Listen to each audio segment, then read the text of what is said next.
Okay, Ellen, we're ready to go live and record. Okay, thank you. I'd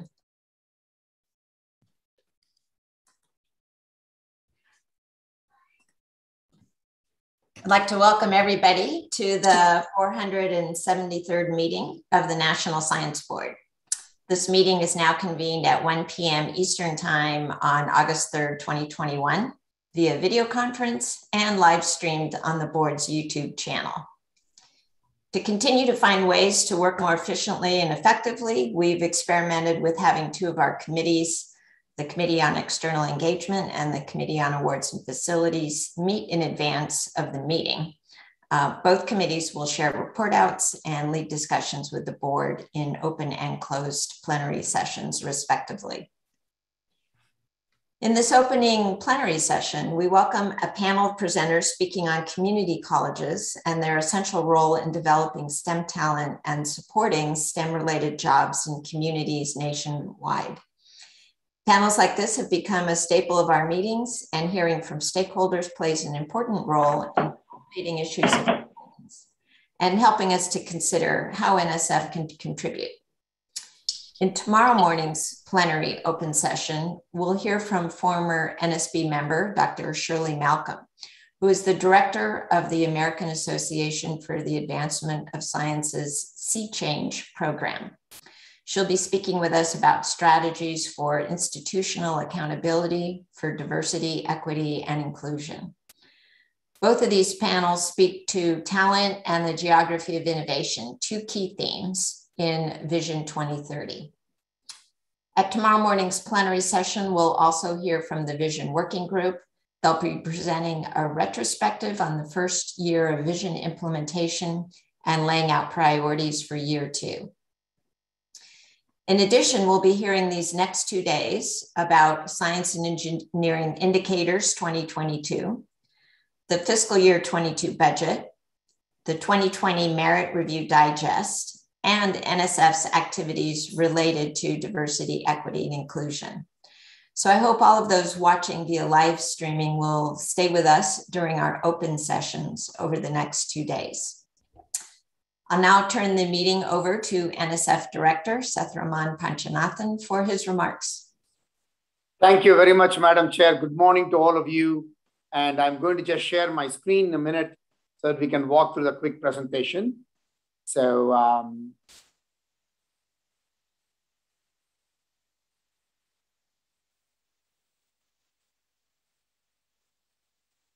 you all able to see my screen? That looks good. Yes. Perfect. Thank you. So again, thank you all for joining us virtually today. As always, I want to thank the organizers for making this event happen. We have been doing these meetings virtually, as you all know, for more than a year now. And from the very beginning, you have shown tremendous resilience and resourcefulness in making these events happen. So therefore, first I want to express our appreciation for everyone involved in the setup and execution and for all the hard work you have done under these unusual circumstances. Hard to believe, it's now been more than a full year since I got into this role as the 15th director of NSF. And I have to say, it has been a full year of tremendous progress. Before I go through the list, I want to mention one of the biggest things that happened since our last meeting is the confirmation of the President's Science Advisor and Director of OSTP, Dr. Eric Lander, whom we all had a chance to interact with. We're happy to be working with them, and I'm happy to be working with them and pleased to have the opportunity of advancing NSF's vision for the future and the national S&T agenda into the future. This collage of pictures, I just want to assure you, is a small selection of all the people I've met over the past year. It includes scientific societies, university administrators, research administrators, international science and engineering leaders, NSF's employee resource group, tribal communities, the HBCU and HSI communities, and so much more. Believe it or not, overall, it has totaled more than 130 speaking engagements, such as conferences, roundtables, and panels. I want to start off with how Ellen has been a tremendous partner as chair of the National Science Board, and where we testified together before Congress as one of the significant events that happened over the last 12 months, in addition to other testimonies that we gave. I was also proud to be with Vic as a guest speaker for the webinar sponsored by UDC on how important HBCUs are to the success of the STEM enterprise. Heather was very generous to give me the opportunity to speak with the R1 Hispanic Serving Institutions Consortium about the amazing contributions coming out of our Hispanic serving institutions. Kent was part of our conversation with the American Association of Universities, which includes some of our most productive research institutions. I met with tribal leaders, including Dr. David Yarlett, during the NSF town hall on how to better consult with tribal communities. I was delighted that the OSTP Chief of Staff, Kei Kozumi, could join us as our NSF Pride speaker in June, which demonstrates just how strong our relationship with OSTP is. And it was thrilling, of course, to talk to the astronauts, Kate Rubin and Vic Glower, on board this International Space Station about how microgravity research can benefit life on Earth. As I said, it has been a full year that has demonstrated to me one simple thing, which is the alignment of NSF's vision with the NSB 2030 vision, and how that is the powerful way of making progress for our nation and our scientific community. As I said earlier, we are making tremendous strategic steps forward. We have resources lining up and partnership forming and programs that are driving the success, and fantastic leadership from the board and from the NSF leadership team that is making it all work.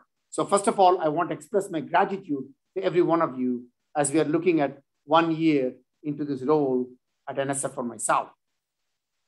When I last spoke to you all in May, I was able to report on the various congressional hearings. Since that time, we have seen new outcomes from investments under the American Recovery Plan, as well as fantastic progress on legislation to boost NSF's budget for the fiscal year 2022. The American Rescue Plan is critical to NSF's ability to support groups that are most heavily impacted by the pandemic. So far, I'm pleased to tell you that more than 91 million has been deployed to support 266 awards at 147 institutions across 40 states and the District of Columbia. To me, critically, these funds are supporting the most vulnerable and most impacted groups in the research community. We talked about how important it is, and you motivated us to think that way from the board. That includes women, underrepresented groups, and early career faculty.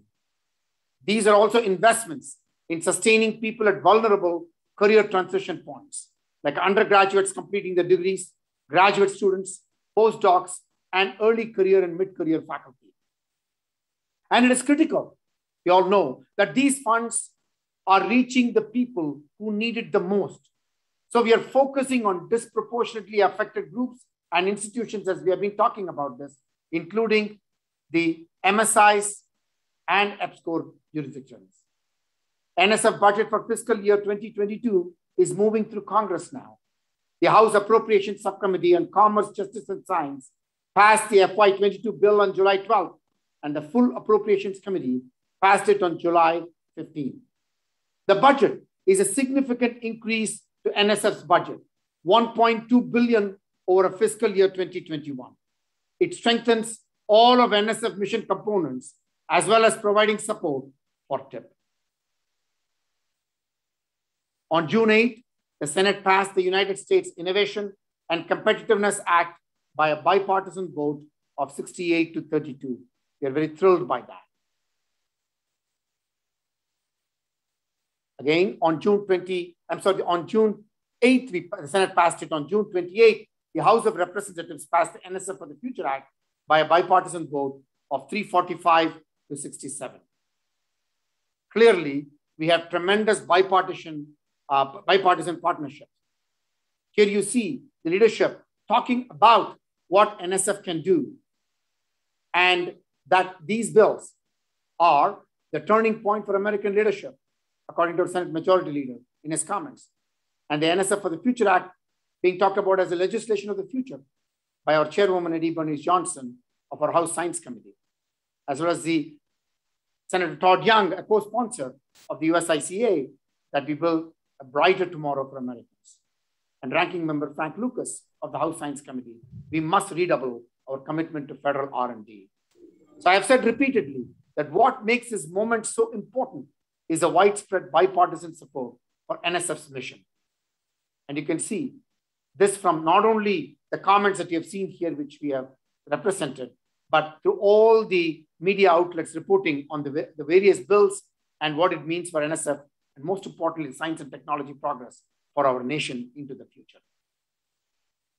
In terms of vision, right from the beginning, we have underscored both in Vision 2030 as well as the NSF's vision. There are three areas that are very, very important, which I want to highlight today, where we can see how the alignment of the NSF vision and Vision 2030, and even more importantly, administration's priorities, is enabling tremendous progress. I want to emphasize the synergy of all our strategic frameworks is an engine for advancing the research community and all the benefits to society that arise from science and engineering. We are advancing science and technology to address national needs.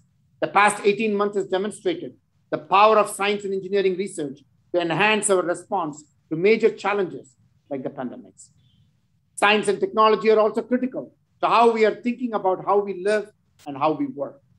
People are using technology in new ways to connect to friends and family, and industries are moving forward with new approaches that are more efficient and more productive. And very importantly, we are enabling opportunity everywhere. The central pillar, as we all talk about this. This is how we capture all the STEM talent throughout the nation. This is how we leverage all the opportunities of the geography of innovation. And this is how we support racial equity in STEM. And we are at the same time strengthening global leadership and competitiveness. Our investments in fundamental science and engineering are critical to strengthening our economy, addressing global challenges like climate change, and demonstrating how our values of transparency and openness enhance everything that we do. As I promised to you in the previous meeting, in every meeting, I want to pick examples and walk you through some examples of how NSF investments results in impacts over decades of what we have been doing at NSF. Let me start with the example of climate mitigation and adaptation today. NSF has a long history of investing in climate research and supporting the development of technology that enables adaptation, resilience, and sustainability. For example, NSF's investments during the International Geophysical Year over 1957-58 have led to the modern atmospheric models that help us understand carbon dioxide's influence on meteorological systems, severe weather risks, and climate change. NSF's Tropical Ocean Global Atmospheric Program, known as TOGA, studied ocean phenomena in the tropical Pacific for nearly a decade, from the mid-1980s to the mid-1990s. As a result, we have made breakthroughs in seasonal climate forecasting that allow meteorologists to make useful predictions up to 2 or 3 seasons in advance. We all know in the 70s, the clean energy technologies have led up to ubiquitous energy startups everywhere. And we are benefiting from that today. The SBIR programs continue to be a phenomenal source of big return on NSF's investments. In 2012, NSF made a phase 1 SBIR grant to a company called Mango Materials. Today, the company is growing rapidly and attracting investors as they produce biodegradable polymers from methane. NSF has been supporting research that is assessing the impact of climate change on Arctic regions since the 2000s.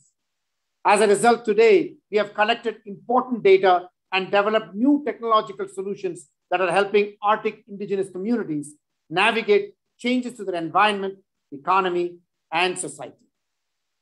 These are examples that demonstrate how we are delivering the benefits of research to the point that the 2030 vision emphasizes and underscores to communities around the country and the globe, in alignment, of course, with the strategic plan, as well as the 2030 vision, as I said, and in a way that supports important advances in the administration's work to combat climate change. I am pleased to report how well we are already aligned and delivering the impacts and how we are positioned to deliver a lot more impacts at speed and scale.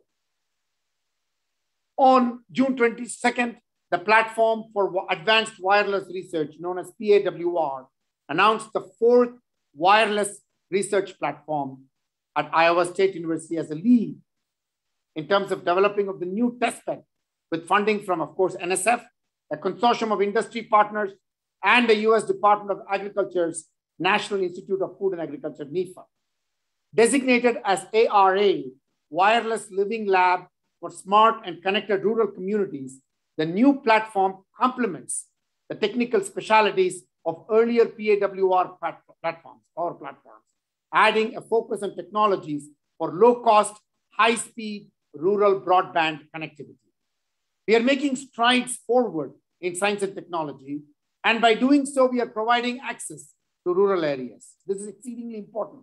We have learned the importance of how do we inspire the missing millions of talent everywhere across our nation, through making sure that access is available, for making sure that learning opportunities and other research connectivities can be had. It is very clear. This is how we enable opportunities everywhere and expand the geography of innovation, which is a critical priority. Again, I repeat, it is part of the Vision 2030, of course, but it is also how we support progress on the administration's goal of equity and access in STEM. These preceding slides are just examples of how it is to continue making investments that leads to solutions for challenges throughout the nation. You will all agree. And I said, I promise that I will keep sharing these kinds of examples in every meeting to show how NSF, and with all your help, is redoubling, quadrupling the efforts to make sure that we are creating more impact as we advance the priorities. The next question, however, is how do we strengthen the STEM community so that we have a workforce that is capable of making those breakthroughs and advances faster than ever? And we keep talking about this and addressing it through specific programs. This chart shows the missing millions, and I want to thank our board chair, Ellen Ochoa, for the recent update to these figures, because this chart represents what we are trying to achieve. I will not go into the numbers here. You know them all very well already. But as I have said repeatedly, when we unleash all of this talent, we are going to make unbelievable advances for the STEM community and the nation at large. This expansion of opportunities is front and center in the thinking of NSF as we are advancing into the future. You all know that, but I want to re-emphasize that. On June 22nd, we announced the 3 winning teams of the Community College Innovation Challenge. This is a partnership with the American Association of Community Colleges that strengthens entrepreneurial thinking among community college students by challenging them to develop STEM-based solutions to real-world problems. Look at the examples of these kinds of topical areas that these community college groups are going to advance. I'm very proud of that. Community colleges are especially important for developing our technical workforce. We all know that. And one of the ways they do that is through being pathways into the STEM for traditionally underrepresented groups. And NSF wants to be part of how do we inspire, motivate, and make sure that this happens at speed and scale. On July 12th, NSF awarded the latest Partnership for Research and Education in Materials, known as PREM. I'm just giving you samples of these. This is happening all over the agency. And I wish I will have the time to share all of this with you. But we're happy to talk to you about any of these that you might be interested in. And you see the media announcements that comes about around these new activities as well as strengthened existing activities. I'm happy to share with them in greater detail as you may need. PREM is an excellent example of how we strengthen STEM pathways, leverage the geography of innovation, and promote diversity, inclusion, and equity. You can see the synergy again between Vision 2030, the NSF vision, and the administration priorities. I'm thrilled to see, I read through each one of these projects across the nation, and it is amazing to watch the level of excitement that is there across our nation in ensuring that we have the broadening participation and STEM education imperatives emphasized and realized through these projects and more. And there is no better example than talking about these from the eyes of a student who's talking about how he has been inspired. And therefore today, I'm going to share a small video clip so that you might also benefit from hearing firsthand.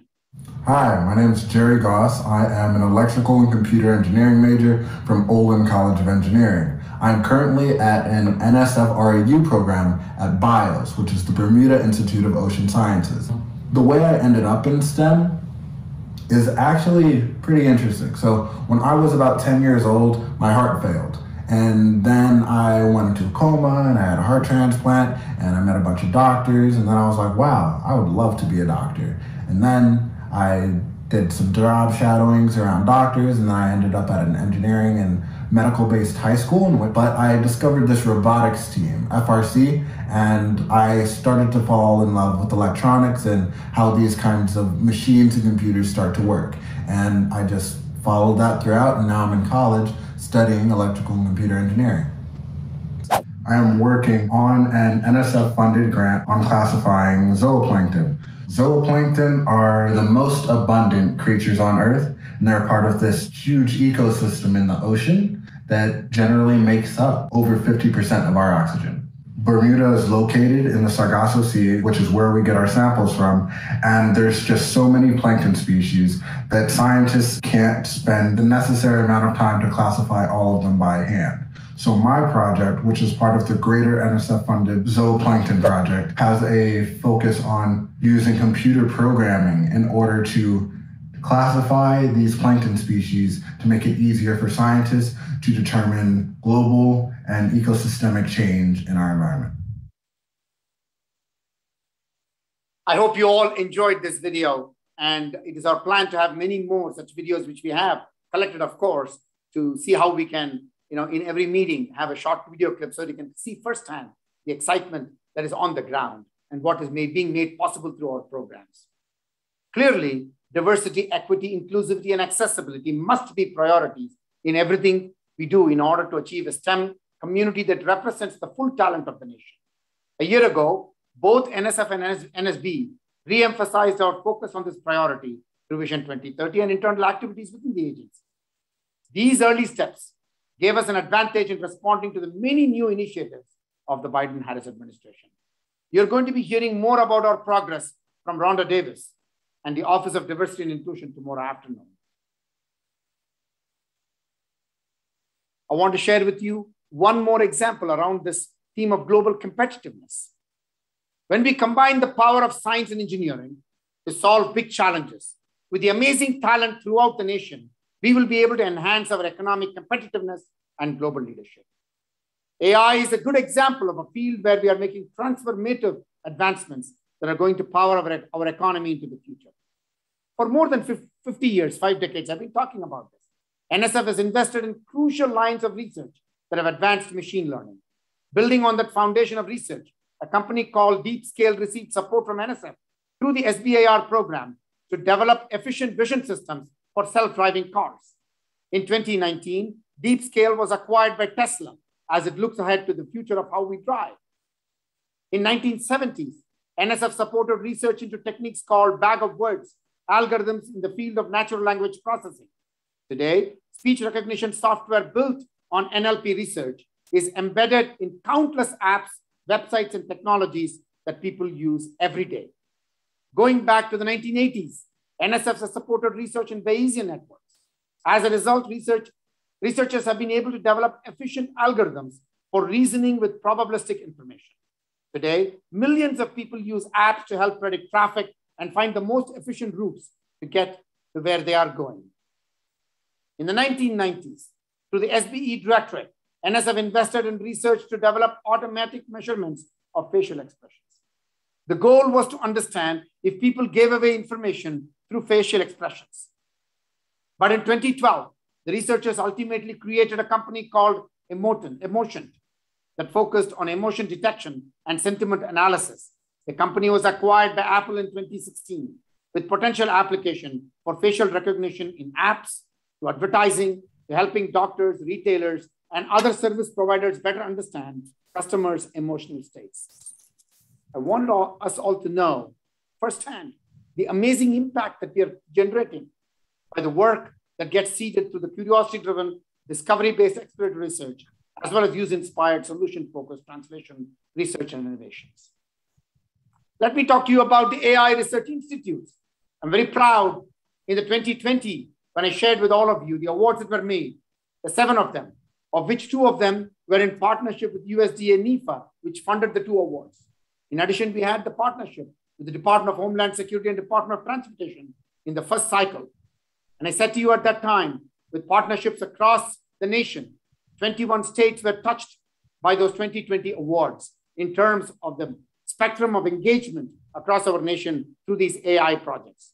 We had gone through this, to do these things with you over the last year, a couple of times, talking about the advances that we have made. Just a couple of days ago, we released the 2021 awards. Again, we had 2 of them in partnership with USDA NIFA funded, but we also had more institutes made possible through other partnerships. And these partnerships have helped scale the number of AI research institutes I was mentioning to you. Through partnerships, we are going to expand the reach of AI activities across the nation and also secure resources that will be able to scale the opportunities. And therefore, I'm very delighted to report the 11 AI research institutes that gets added to the 7. In the first cycle, a total of 18 AI research institutes now spans 41 states of our nation. So I'm thrilled that we are getting the footprint of what we are desirous of doing, is to make sure AI talent everywhere, AI ideas everywhere are going to be emphasized, are going to be enriched, and are going to be brought to life. And so I'm very, very thrilled by that. And so we will continue to engage with more already. We are talking about more partnerships in the next cycle of institutes so that we might transform the entire nation in terms of talent and ideas through this focal lens of AI, and hope to do many more of that to all the other lenses that we would like to ensure that talent everywhere and ideas everywhere are inspired and motivated and brought to life. There are several engagements over the past 12 months. One of the most important parts of my job is to reach out to all the different parts of NSF and STEM community. I'm always pleased to have the opportunity to speak to groups like the APLU or the Deshpande Symposium, to entrepreneurs, or to talk with NSF's workforce at town halls and through employee resource group events. And we have done many, many of this, as I said, over 130 such engagements in the last 12 months. And we will continue to keep advancing on this, because that's how we get the NSF story, the NSF's message, and also at the same time listening to how NSF can do better for the community into the future and the nation into the future. Expanding NSF's reach is also happening, if I could say, at speed and scale. We are growing NSF's reach, and we are spreading the message about all the benefits of strengthening our investments in fundamental research. But what I want to highlight here with this slide is not just the media coverage NSF is getting. I want to highlight how we are growing our partnerships and relationships across the whole range of opportunities for NSF to build alliances. These headlines are not just about NSF programs and NSF accomplishments. They are about how NSF is succeeding with our partners. That's the most important thing. That includes international partners like Canada and interagency partners throughout the federal government. And of course, our partners at research institutions and throughout the science and engineering community. And the board has been a very, very important motivator and has been instrumental in building these partnerships and expanding NSF's reach. For example, the opportunity to join Dario Gil in roundtables with industry representatives has been incredibly valuable to how we think about moving forward.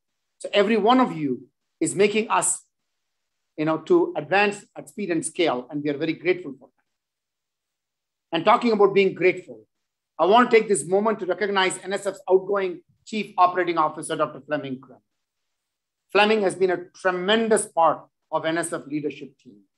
He has shown phenomenal dedication to NSF's mission throughout his tenure as an AD and then as a COO. Fleming's contributions on MPSAD and the Chief Operating Officer will be felt at NSF for a very long time. And as you know, we like to hold on to good talent as long as we can. So Fleming is going to be around for a little longer. as a senior advisor in OD, in the Office of Director. He's going to be here to help transition a few things before he moves on completely. But right now he's enjoying some hard-earned vacation time. I hope you'll all join me in thanking him for his service and in wishing him all the best. And we will have an event to celebrate the tremendous contributions of Fleming in the near future. As you all know, I've shared this with you. I'm delighted to share again that NSF was recently ranked as one of the best places to work throughout the entire federal government, the top 5. The Biological Sciences Directorate also received special recognition as being one of the best offices to work across the entire government. The recognition is truly well-deserved because of the amazing work that our staff do every day.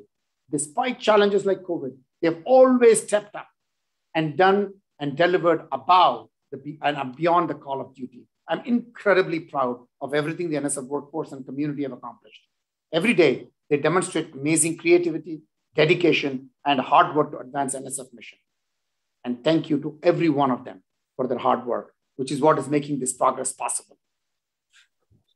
As I've always said to you, NSF is ready, agile, and adaptable. NSF will strengthen at speed and scale. NSF is the place, the time is now. We have made great progress over the past year. That is due to NSF's wonderful workforce and community and to the amazing support of all of you in the board. I've said this before. The time is now for increased investments and attention. This is a moment of tremendous support for the science and engineering community and what we can accomplish. And it is the moment of enormous national need for what we can contribute. So everything we have accomplished so far, I would say, is just the beginning. There is so much more to come by working with all of you. The National Science Board, NSB, plays such a critical role in our success and in how we chart a path forward for new accomplishments.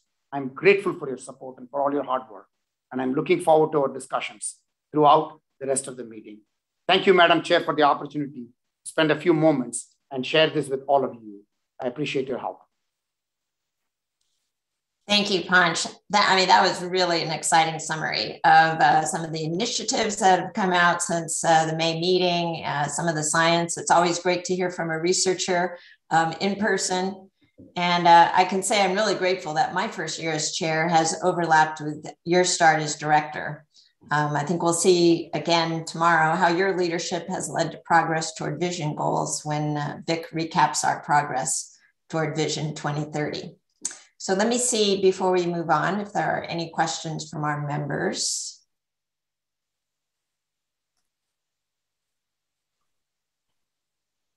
I don't see any hand raises. So I'd like to spend just a couple of minutes talking a little bit about my activities since May.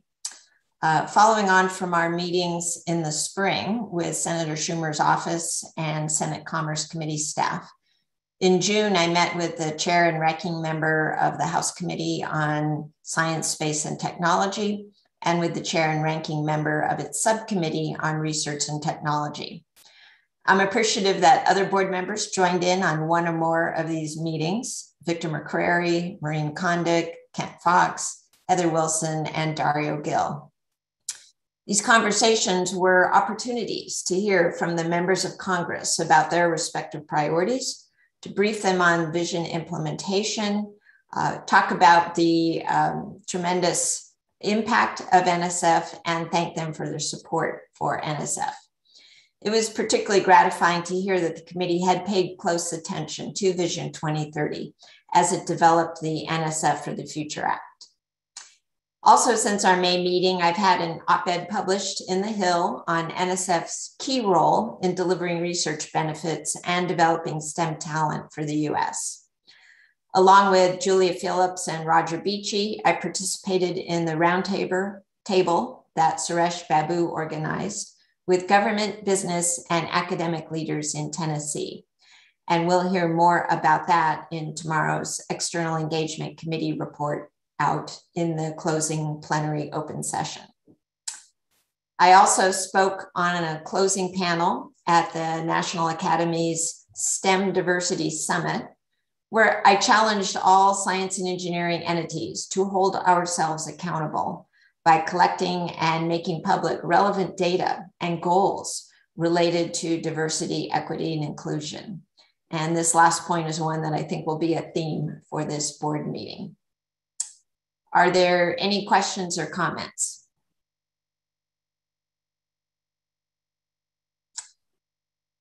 Okay, well, I would like to now turn to our panel discussion on community colleges opening doors to STEM talent everywhere. I'm grateful to Jerry Richmond, chair of the board's External Engagement Committee, for planning this session, and also to NSB Vice Chair Victor McCrary.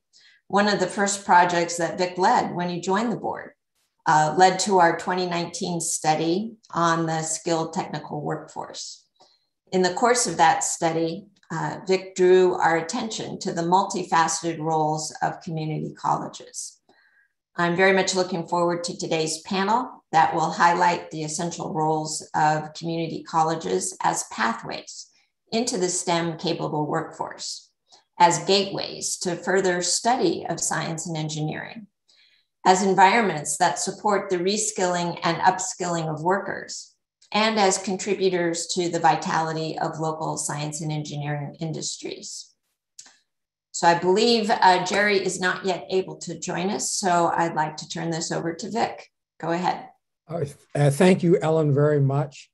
Hello, everyone, and welcome to our panel on community colleges, opening doors to STEM talent everywhere. Before I start, I'd like to ask board members and any others in attendance to please turn off your cameras and mute your microphones during the presentation. Over the past 10 years, we put together a series of panels anchored on one of the tenets of the board's Vision 2030, talent development around the missing millions. Those panels, which encompassed Black and STEM, the effects of COVID-19 on women in STEM and roadblocks to graduate STEM education, and a panel on the successes of minority serving institutions, highlighted underrepresented groups in STEM and actions needed to address the missing millions in the US science and engineering enterprise. Our panelists share data and insights to engage all of us to think creatively about ensuring that STEM education and the STEM workforce are equitable, accessible, and inclusive across racial, ethnic, and gender identities. We've come to learn and expect much from these panels, and I want to thank all my colleagues on the board, especially Jerry Richmond for her leadership on the board, as well as I want to congratulate and thank all of our team members in the board office, and most of all, Director Ponchanathan and his team at NSF for making all of these working possible.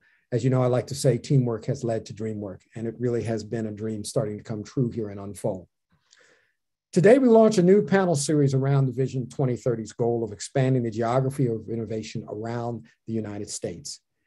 To begin this story arc, we are focusing today on community colleges, the bedrock of educational accessibility and into STEM for millions of Americans.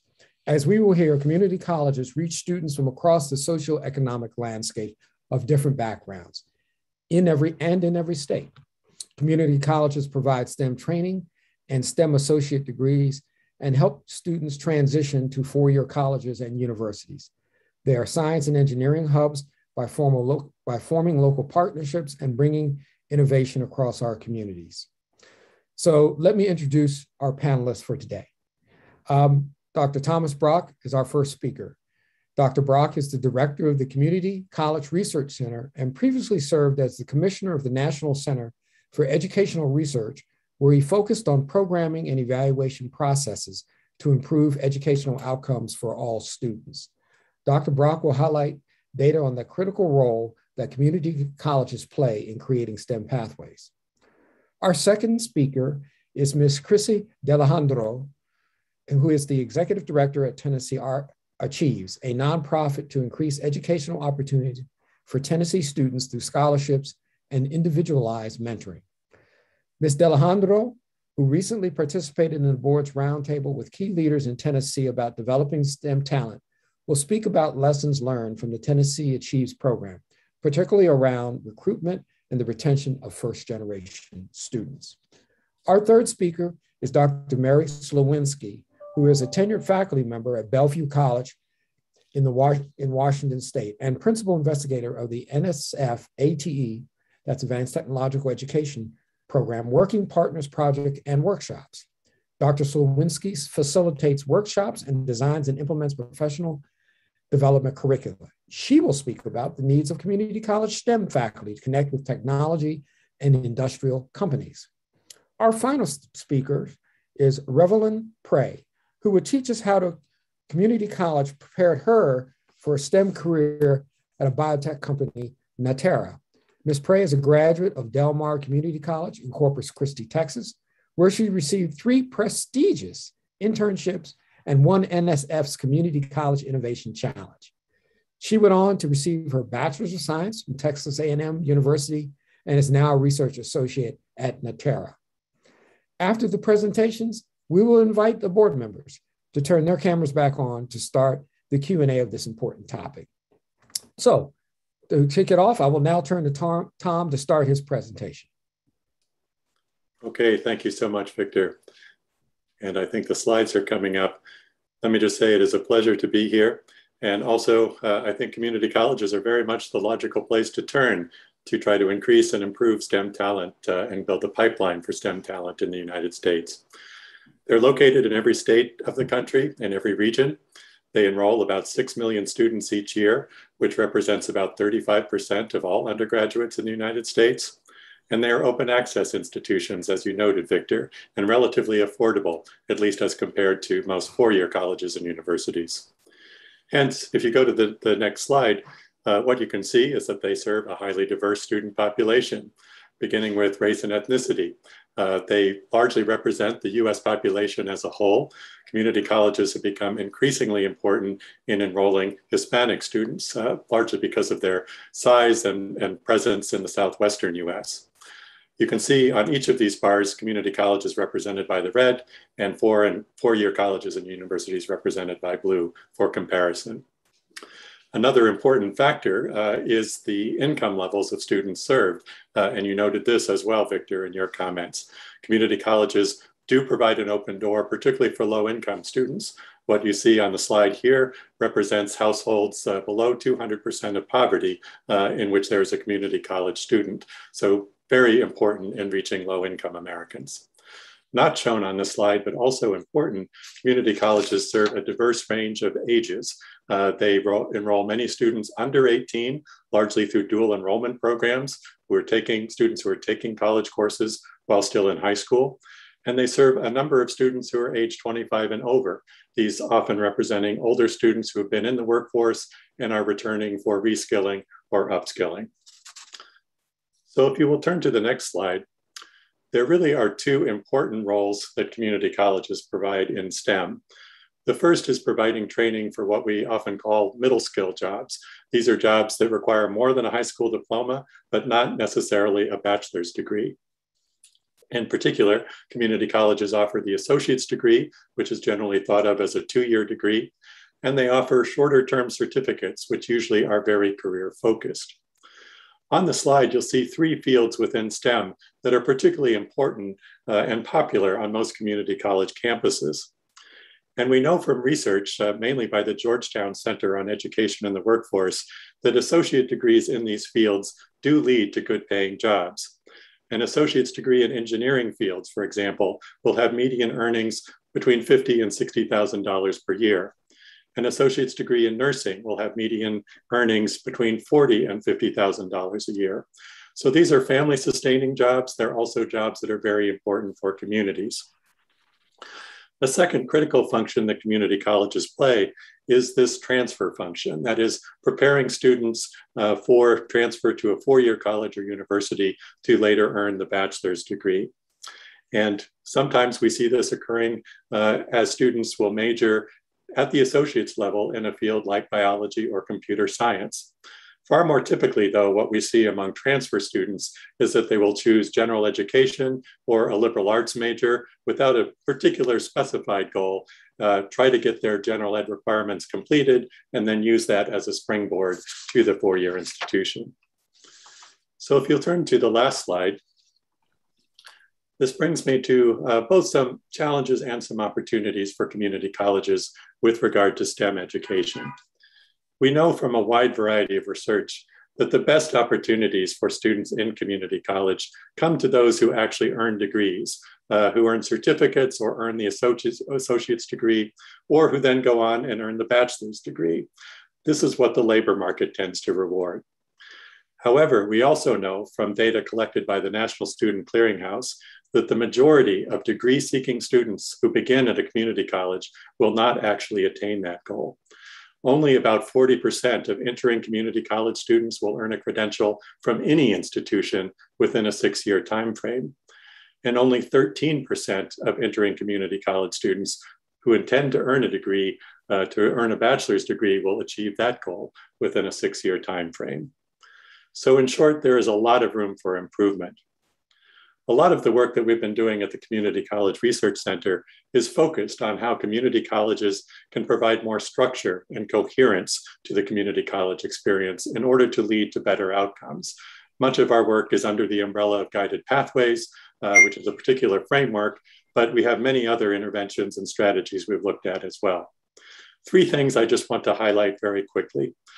We have learned that it is really critical for students to identify a program and a career goal at the start of their community college experience.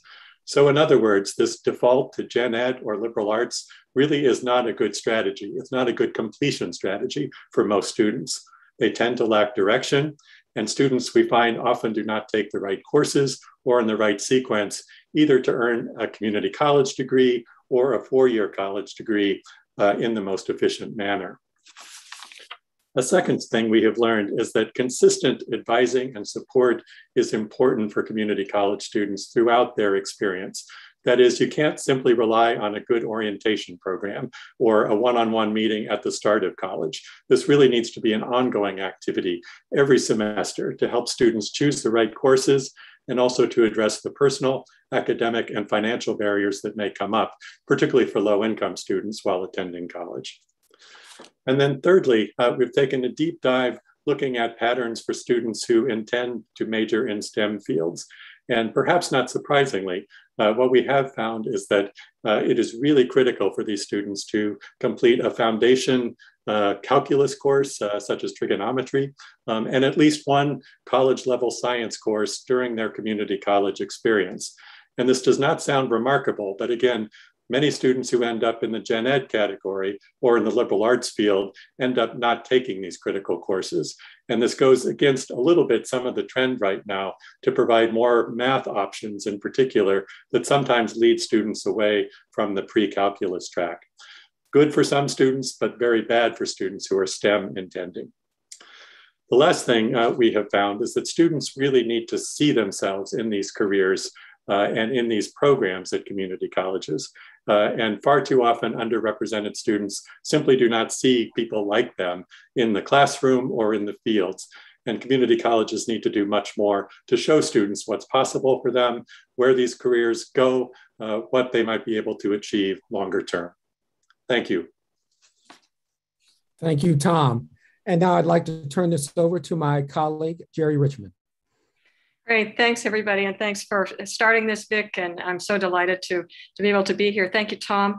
Next we have Chrissy D'Alexandro. Chrissy, would you please start your presentation now? It's good to see you again. Thank you, Jerry. While Tom provided critical data, my role is to demonstrate a proven model of increasing community college enrollment, retention, and completion, leveraging scholarship dollars, student-focused programs, and personalized communication.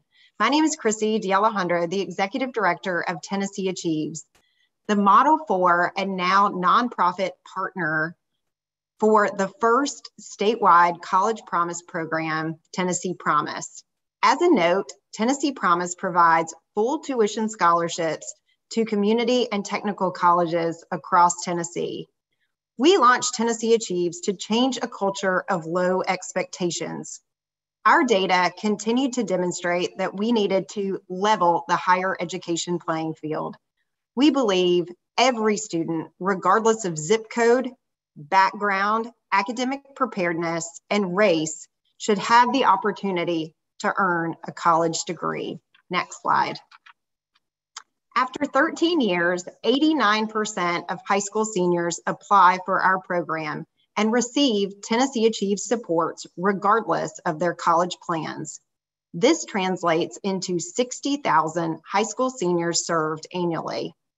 Tennessee Achieves students also comprise 78% of first-time full-time freshmen at Tennessee's community colleges and 86% of its graduates.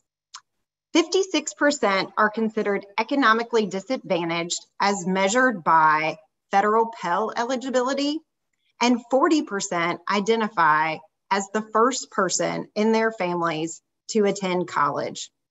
Also, of particular interest to this board, 51% of students major in health science or STEM-related fields. The total scholarship cost annually is $32 million, with our nonprofit raising $2.5 additional million to operate programs. Next slide. After the launch of our program, Tennessee began and continues to lead the country in FAFSA, or federal aid completion. Once a significant barrier for students, coordination and targeted student interventions virtually eliminated this hurdle in Tennessee. To date, our students have given back 3 million hours of community service, a program requirement. My personal favorite is the job shadowing component, a high impact practice just highlighted by Tom. A hallmark of our program is our volunteer mentoring. Every high school senior is paired with a Tennessee Achieves recruited and trained volunteer mentor from a plethora of backgrounds. It is intentional that 35% of our mentors come from business and industry. As an added bonus, we now have nearly 72,000 champions of our students and our work. Personalized targeted communication is crucial to Tennessee Achieves work. My team of 27 believe every student deserves to be seen, and we work to meet them exactly where they are, from high school senior year through college to career. Next slide. With our statewide launch, we vowed to dramatically increase Tennessee's college-going retention and completion rates. The model is working, with a 4.6% increase in our state's college-going rate and over 108,000 students enrolling in the program since inception. Our first-year retention rate, shown here in green, is much higher for those participating in our program and grows from 67 to 74% when you move from community colleges to all eligible institutions. This includes our state's technical colleges that boast completion rates in the mid-80s. Most importantly, we've experienced significant increases in our college completion rates. When we began the Tennessee Achieves journey, the 6-year grad rate was 26%. It has now grown to 34% statewide, with our students graduating at a 51% rate, as seen in green. It's important to note that 25% of our students who begin at a community college transfer to a 4-year institution. I could continue by sharing with you how we've changed the landscape for students in Tennessee, but at this point, we'll simply say it involves a comprehensive suite of equity-minded, targeted programs. Please feel free to ask any questions, and thank you for the opportunity to share our work. Thank you very much, Chrissy. It's really great to see all of your successes, and you've highlighted them so well. So with that, then I'd like to turn it over to Mary Slawinski. Can we have Mary online now? Hey, Mary. Hello, Jerry. Hello, and thank you for the opportunity to present to this esteemed assembly. My name is Mary Slawinski, Principal Investigator for the Working Partners Project and Workshops, funded through the NSF Advanced Technological Education Program, better known as ATE. The data and observations I'll share with you today are based mostly on research done with ATE grantees. The ATE program under the remarkable leadership of Dr. Celeste Carter, supports STEM-based technician training in emerging technologies and currently funds 300 plus projects and centers, 78% of which are based out of a community or technical college. These projects span a wide range of industry sectors, from cybersecurity to biomanufacturing to robotics and more. What's common amongst these grantees is a focus on developing capacity for technician training that is responsive to regional and national skilled workforce needs. Next, please. This slide demonstrates the types and frequencies of activities ATPIs use to collaborate with employers. As you can see, 83% partner with industry to simply keep abreast of workforce needs, and more than 70% solicit advice and curricular input to maintain program relevancy and currency and to respond effectively to industry shifts and disruptions. Supports for instruction, collaborations that support student workplace-based learning, and support instructors with mastering new technologies are also well utilized. There's a lot of good work to report when looking at how community and technical colleges partner with industry, especially as of late. Just last week, for example, MIT's Open Learning Project sponsored a 2-day virtual summit on bridging the education workforce gap focused specifically on community colleges. Many stories of innovative and successful efforts on strong industry education partnerships made possible. So again, this is but one illustration of the type of activities being leveraged to promote strong industry partnerships. Next, please.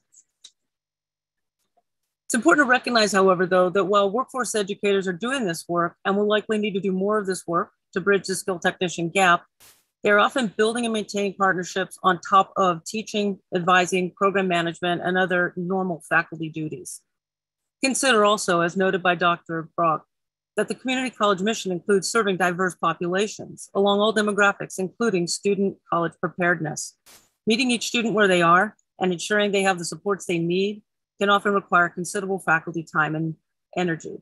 Inevitably, for most of these educators, the work of managing industry partnerships has to be done in addition to a whole host of other duties.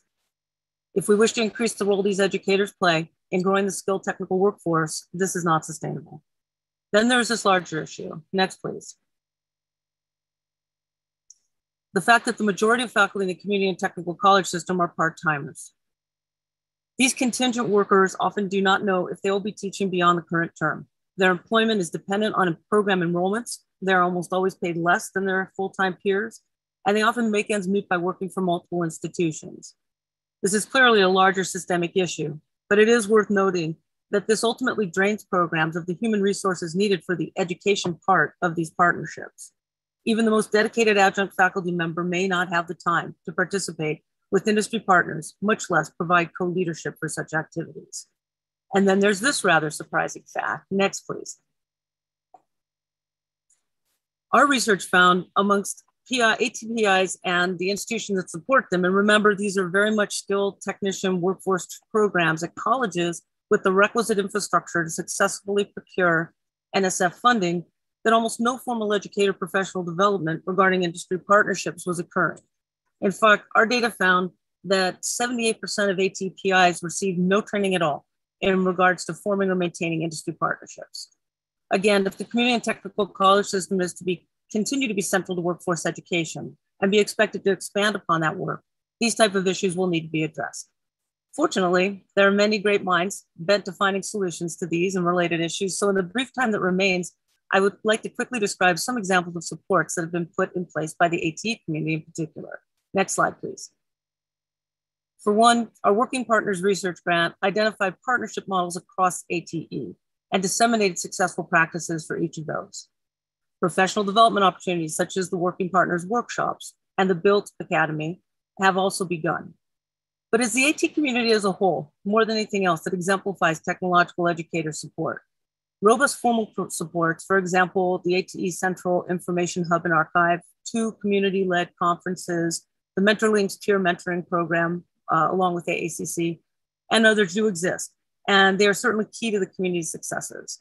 But this is also a generous group that thrives on peer-to-peer sharing and readily adopts and adapts innovations from one another. Perhaps this is due to the sheer volume and importance of the work to be done, but I again would be remiss if I didn't call out the incredible leadership and vision that Dr. Celeste Carter sets in setting the tone to make that possible.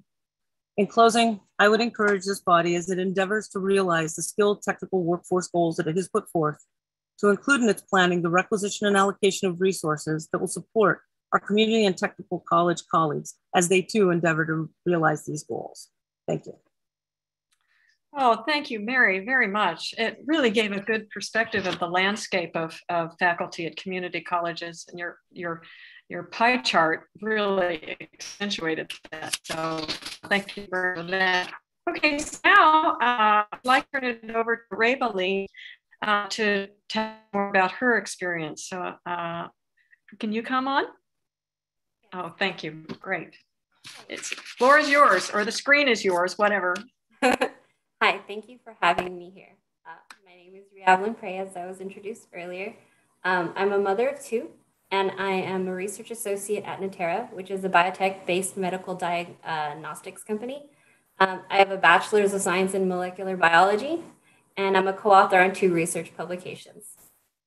I have concrete confidence in the fact that none of this would be possible without my community college experience. And I'm here today to share my story with you. At about 15, I was homeless and transient. I worked full-time while finishing up high school, and I was moving around constantly. I knew at that time that I wanted stability in my life, and I wanted to do something that I would be proud of. But there are so many barriers to getting a higher education, the biggest of them being cost and time. Figuring out what I wanted to do and what I could do wasn't easy. Due to my background, I was a very average student throughout high school, middle school, elementary. I spent most of my time just trying to survive. I started at community college, which was an affordable option. It was just 2 years long, and it was a pragmatic stepping stone toward my ambitions of having a stable career. That's where I took my first biology course. And they had an integrated research-based curriculum that encouraged students to design their own experiments and conduct their own real research. This hands-on research that I did captivated me, and it captivated many students. We spent a lot of our time, our free time, and weekends working in lab, nurturing our research projects alongside one another. I quickly changed my major to biotechnology. And I was given more hands-on skills that I was able to apply to internships. I interned at the USDA and Berkeley National Labs and Texas A&M University, where I walked in being able to conduct experiments independently on my own in lab without anyone kind of watching me the entire time. I used the work that I produced there, and I was able to present that across the country. And it catapulted me to national recognition on different platforms for those projects. I was presenting and competing in STEM conferences alongside university level research students and winning awards as a community college student. For the first time in my life, I felt I excelled. I felt that I was good at what I did, and I was passionate about doing as much as I could, as well as I could. It was in those community college labs and in the conferences that I attended that I had first learned that you could gain help in financial help in pursuing your PhD. That's not something I knew before. That's not something most non-traditional students have access to information-wise. So I realized that I needed then to continue my education at university. With my community college degree in hand and the experience I gained at community college, I felt a huge sense of confidence in my ability to excel transferring to university. I did transfer to university. My experience was a little bit different though. The university is a lot like a mechanized production line, and there's hierarchies and processes. Even with amazing professors, the level of intimacy of the classroom was significantly reduced. The sheer volume of students reduced accessibility that I was used to in community college. The labs were also extremely simplified pre-assembled kits. They weren't very thought-provoking. So I feel like the experience I gained from community college gave me the competitive edge I needed to stand among others who came from generationally well-supported backgrounds that encourage their academic excellence throughout their life. With my experience, I was able to get into a paid undergraduate research programs while finishing up my bachelor's. These paid programs helped me pay my bills, while I could also perform research to expand my professional skill set and my experience. I graduated in May 2020, in the height of the pandemic, when everything was shut down. And by then, I had co-authored 2 publications as an undergrad. 4 months later, I was given an offer of employment by Natera as a salaried research associate. I would later find out that there were about 30 applicants for the job. I still have copious ambitions toward a graduate degree, as well as helping in any way I can promote these programs. Many community college students have a story of adversity that led them to start there. And I believe that adversity breeds creativity, which is a resource that should not be undermined. I am not a traditional student, but my story is not unique. There are many across the country who tread similar waters, and a lot of them I call dear friends. I hope my story is further proof that inspires expansion and increasing accessibility to these truly innovative programs and initiatives to those many others. Thank you. Well, thank you very much, Eveline. You are an inspiration to all of us, as well as the other students beyond you. But let me now thank all of our exceptional panelists for sharing their data, experiences, and recommendations. For those interested in more information, we will have a list of resources on the NSB website. So I would also now turn it over to ask board members to please turn your videos back on again. And please raise your virtual hands when you have a question, and I'll take the host prerogative and start that off. Chrissy, to put you on the hot seat for now, you have great metrics and demonstrable progress, for instance, on college completion. How important has this been to building financial support and partner buy-in? Was there any reluctance at all before to do this when you started?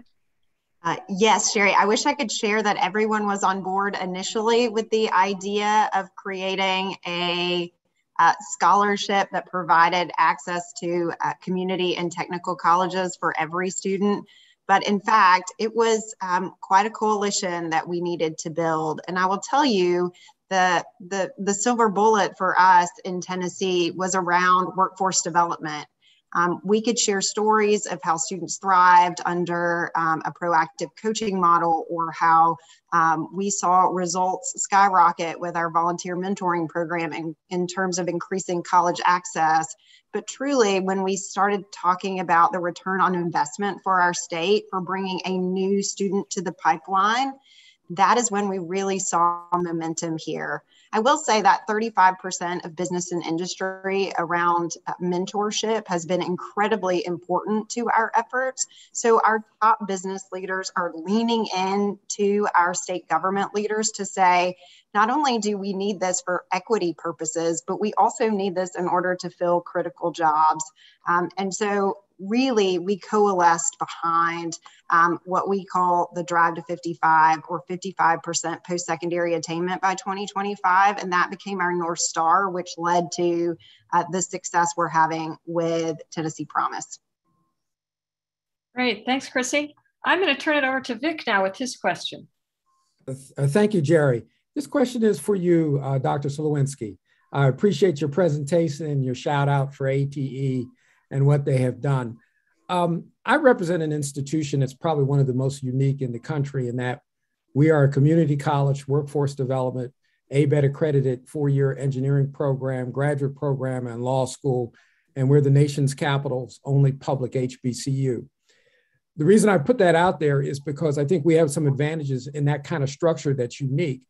But we just got off a call earlier today that people were wondering, what can we do to unlock the research potential in community colleges and organize them in a way as the 4-year institutions have?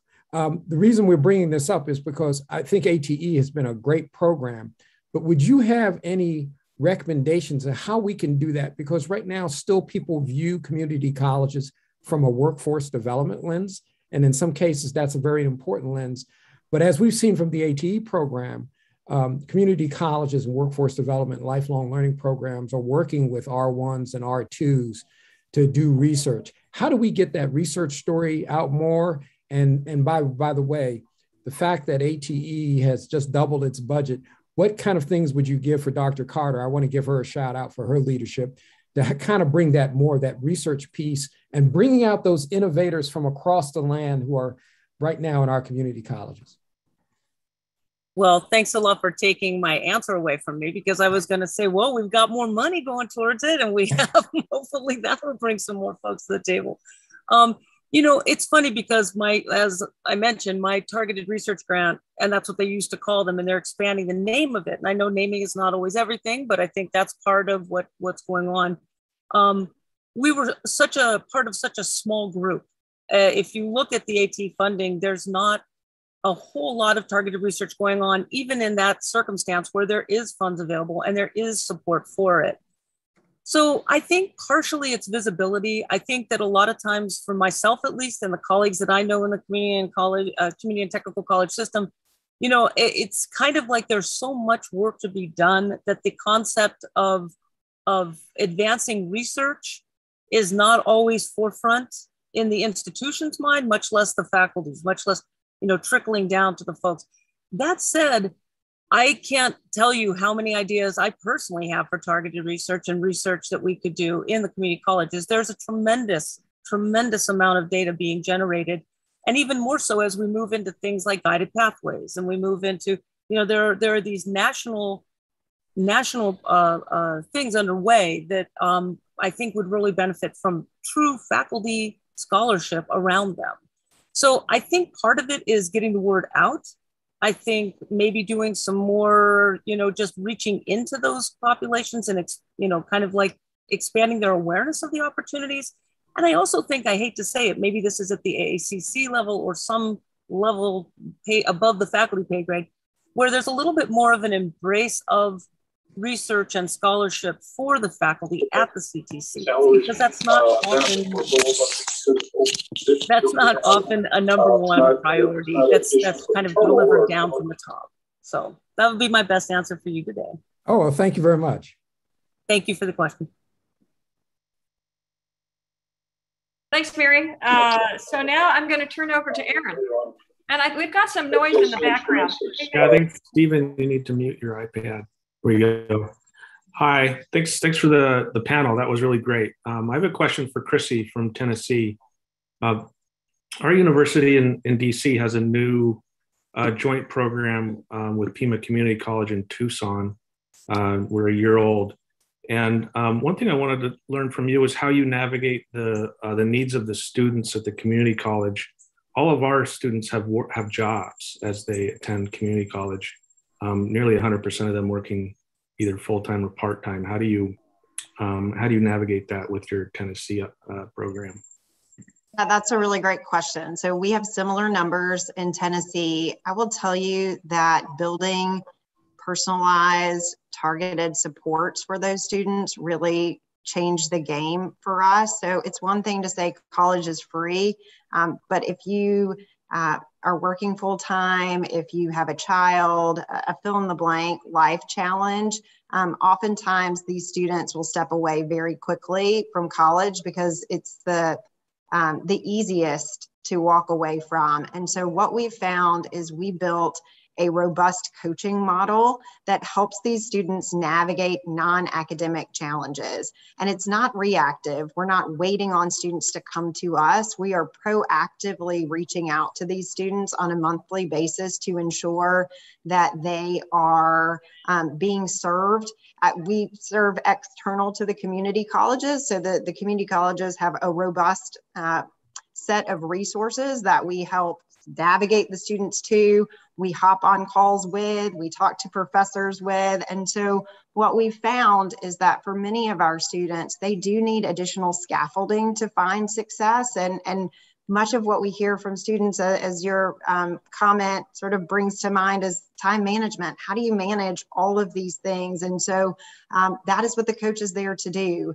And I will say our coaches are near peers. So there's a lot of relatability between coach and student, and they've just been through it. And so they can walk the student through their experience. They know exactly where to meet the student because they know additional information about the student, which we have found to be incredibly successful. Thank you. Thank you, Chrissy. Tom, would you like to add in? Yes, thank you. I just wanted to weigh in on some of this issue around internships and work-based learning and other experiences we can provide for community college students. I was so inspired listening to Ravelyn and her experience at community college. And we know from a lot of work that having these kinds of opportunities really do help to improve student outcomes. They keep students engaged in the courses. They help them visualize that future. But we also know that far too few students have these opportunities. So one thing I would throw back to NSF, thinking about your programs and what you do, might there be more ways to encourage development of these kinds of programs at scale to provide more work-based learning? Also to think about opportunities for simulations, because you may not have the opportunity for every student to participate in a workplace, for example. But through simulations, we can do very analogous kinds of things that teach the same skills and encourage that engagement. Great, thank you. And Maureen. Hi, thank you everyone for brilliant and very provocative presentations full of information. I had a question for Tom Brock. You mentioned one of the features of improving retention and success rates for students at community colleges is, quote, seeing themselves in the profession, in the role that they're trying to achieve. I'm really curious how it is that, I agree that this is a hugely important thing, but I'm curious how you identify appropriate mentors. The reason I'm asking is that I had a good friend who was a conservative Black Baptist woman biochemist, and she related to me that the most effective mentor she had in her educational history was a middle-aged white male who was also a Baptist, and who she could relate to as a person like her, in spite of the fact that, you know, on a large number of parameters, they were very dissimilar. So how is it we effectively identify, you know, appropriate mentors that can enable people to see themselves on the parameters they define as the most relevant in the profession? I think that's really a good question. And honestly, our work shows that there are a lot of people who can play that mentoring role. So I agree with your point. It can be a faculty member. It could be a counselor or advisor on the community college staff. But it could also be somebody from the community. Many community colleges have done a very good job of creating committees to bring in people from local industries, other places, to provide some of the mentoring that you suggest. Just structurally, one thing we've found is that community colleges that are adopting the guided pathways model, oftentimes as part of the orientation process, will provide a general program for students on what it means to enter the STEM fields, for example. It's not limited to one thing, but a variety of options. And they will bring in a lot of different people to talk about different kinds of jobs, different roles. Some, if they don't have the people locally, they might produce a video or some mechanism like that to provide this kind of introduction. Because for many students coming out of high school in particular, they simply have not been exposed to these kinds of professions or even can imagine what the jobs might be.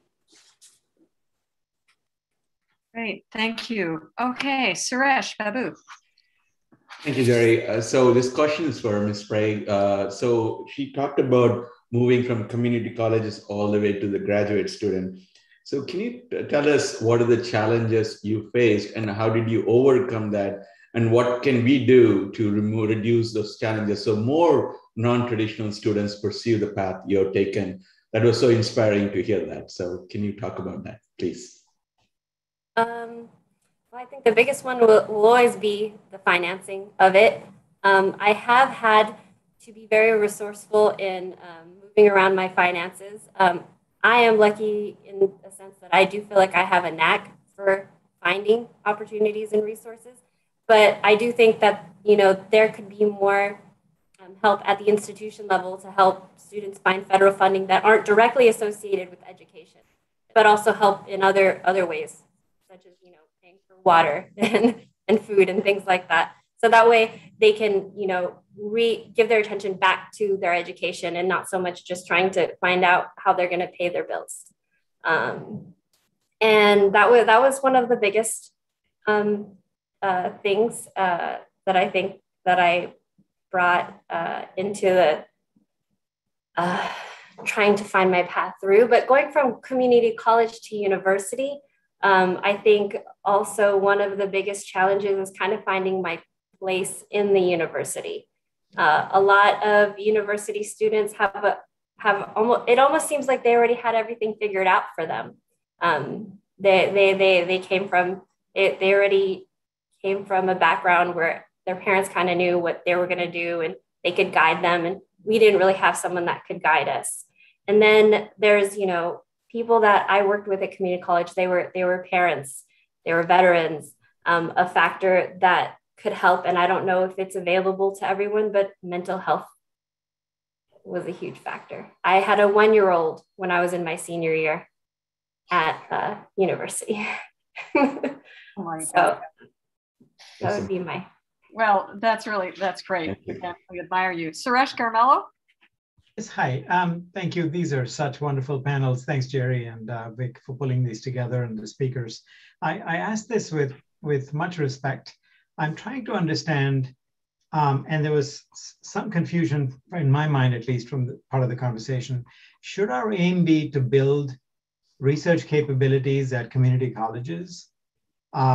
You know, is competing for limited funds in a crowded field with a large number of competing universities for research the right model?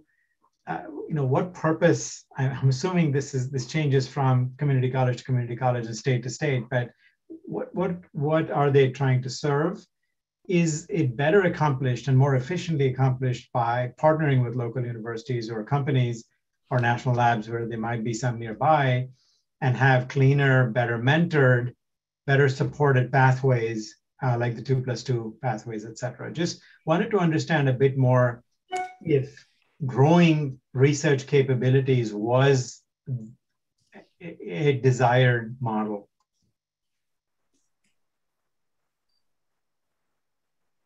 Maybe I'll, Tom, do you want to go or you want me to go? You go ahead and then I'll go. Okay. You know, I would say, I wouldn't want to think of it as an either or.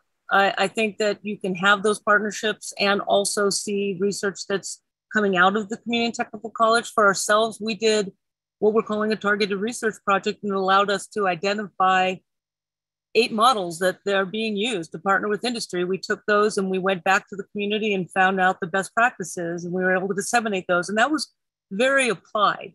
And I don't know that it would have gained from having a partner in an institution, you know, a 4-year institution. You know, and I'll just say, if we were channeling resources, I continue, of course, because of what I'm here to talk about, I would continue to say that I think partnerships with industry, we're talking about workplace-based learning, that requires industry. We're talking about, you know, there's so many places where the CTC agenda, if you will, and the desire to fill this workforce gap, trying to get these skilled workers through shorter term programs of study, intersect with the CTCs. And I think that is really critical because, like our research showed, there's just not a lot of training being done. Faculty are doing this on top of, it's almost like a labor of love, you know, to keep their programs running. But it's really, to me, that's the greater, even higher need than the research issue. I think that helping those workforce programs become better aligned and have a solid communication channel with their local and regional industry is super critical for all of this to even occur. So but that's my perspective. Tom, take it. You can go higher than me. Not at all. I appreciated your comments, Mary. You know, let me just say, I don't think community colleges should compete with our research universities. I think there are different kinds of research that could be supported. So as I think about community colleges and their students, there is a tremendous opportunity to support more research really as a teaching and learning strategy. We know from so many studies, and we heard from Ravelin in her experience, that getting involved in a research study, something that is hands-on, something that may have practical applications to an organization or to a community project of some kind, can really make all the difference in helping students see, yes, this is what I want to be doing for my career. And again, to imagine some of those possibilities for themselves. The other thing I would say is that research, at least in some communities around the country, does offer a lot of direct employment opportunities. So for those students that are really very career oriented, who simply want to spend 2 years at a college and then move into the workforce, there are lots of opportunities in industry to support research, to work in labs, that kind of thing. So we can be thinking about research both as a teaching and learning strategy, as well as a career preparation strategy. Can I just add one more thing as well? In the process of doing our research, we also found what we were calling a contract service organization model. It's not widely used, but it's a very effective way for community and technical colleges to meet their needs for supplying their labs, for building out their labs. Oftentimes, these are companies whose R&D is, they've got what they say backlogged R&D that they assign to these community technical college students to do, or basic bench testing that maybe they don't have the capacity to do. So you're seeing employers take the students, work with the students in the labs the community colleges have, and then generating jobs from that, which I think is similar to what Evelyn was saying, but it's just really great practical experience that, on the other hand, also builds out the facilities for the community technical colleges. So that's just one other way to look at that. Thank you very much. Great, thank you. Now I have Vic and then Punch. Okay, this question is now directed to you, Tom. I like your answer on research because I do think it's very important, because even if you look in the history of our country, even before community colleges, many of the people, particularly who came to Bell Labs, were folks who started out with 2-year degrees and gave us a lot of innovations. But I also want to say, besides the organic from the bottoms up, from the top down, you're at CCRC and you know AACC. What is the conversation between them and AAU and APLU, which represents both the public and private 4-year institutions? Is there much conversation there? And is there something that we as a board, which is one thing we do very well, could facilitate those conversations that would be helpful in terms of improving the nation's overall research ecosystem? I think NSF definitely could play a role there, simply a convening role to bring these organizations together. It's not to say that they don't talk already, they do, but I think generally, as far as I have seen, not a lot of conversation that is specific to STEM fields, for example. Maybe not a lot of conversation related to transfer pathways and how they might be improved. Let me also just say there are some states that are really taking a leadership on these issues. California comes to mind. A lot of rethinking around what they call the associate degree for transfer, trying to create better alignment between California's community college system, which is the nation's largest, and their Cal State and University of California systems. So I would think about including representatives from those institutions as well. Thank you. Great, thank you. Punch. Thank you so much, Jerry. Jerry, again, thanks to you first. A fantastic panel. I mean, you keep doing this. It's amazing. So thank you so much for that. And the panelists, you were just superb. So Tom, Chrissy, Mary, and Raylan. Raylan, I think you are really a role model. We're going to capture your video. I mean, this is so inspiring. And I just loved what you said. Your story is so inspiring and can help so many people to know that they too have the opportunity to do something amazing that you're trying to do here. So thank you so much for sharing that. And one of the things that I wanted to say is, having come from an institution where community college transfers, articulation was a very important element of how we can serve better in automated systems by which a particular course in a community college, wherever it was, that could be easily articulated to this particular institution that I came from. So those are things that are very, very important. And so thanks for your inputs today in terms of what NSF can do more and do better. And we are listening, and we'll see how we can take that as an opportunity to help do things better. Mary, I had a set of maybe comments, even a question. You talked about the industry partnership, and I cannot agree with you more, because many of them are what I would say experiential learners And so to the extent that we're able to have experiential learning opportunities in-house in the community colleges, as well as in industry, and how can we scale that to happen very rapidly is very important, because when we talk about reaching the missing millions, geography of innovation, and industry everywhere, the only way we're going to be able to do that is not only vibrant universities, but community college systems that are also working together to make that happen. That's the only way it will happen. So given that industry partnerships are an exceedingly important component, have you thought about talking to the economic development organizations in your region? Because where I came from, they were a tremendous help in connecting to industry partners. That's one avenue that I was wondering if you have explored. The other avenue that I thought could be useful is, here is a university partnership where universities have industry connection through the industry liaison offices. Is it something that they can help also connect the community college folks to their industry partners? Something to think about. And I'm sure that at least public universities and other universities would be glad to do that. At least the university that I came from would be happy to do that. Without making it too long, I just wanted to sort of posit this comment and maybe a question to see how you react to that. Thank you so much. It's interesting. The workshops that we're doing now with faculty are what we think of as a collaborative learning environment. So we're learning a lot from the different schools and what they are being successful doing. And interestingly, yes, the manufacturing, specifically in the manufacturing sector, there's very strong associations and regional workforce hubs that are being leveraged very actively and very well by the CTCs. And again, part of what we're doing is capturing all of that and then disseminating that out. Same thing with all of the, even on a small one-to-one or larger associations and with universities as well. So a lot of what we're doing is not telling people what to do. We're giving them the structure in which to think about creating action plans and actionable items for them to do for their goals and their particular group, but then also sharing what's working, because there's a lot of really good work being done out there, a lot of really good work. And we don't have the answers, but we can connect people who do. That's our hope. Excellent, Mary. Thank you so much. Stephen, I see your hand up. Yes, ma'am. So great presentation. I was particularly focusing with Ms. Lewinsky's comment about contract research.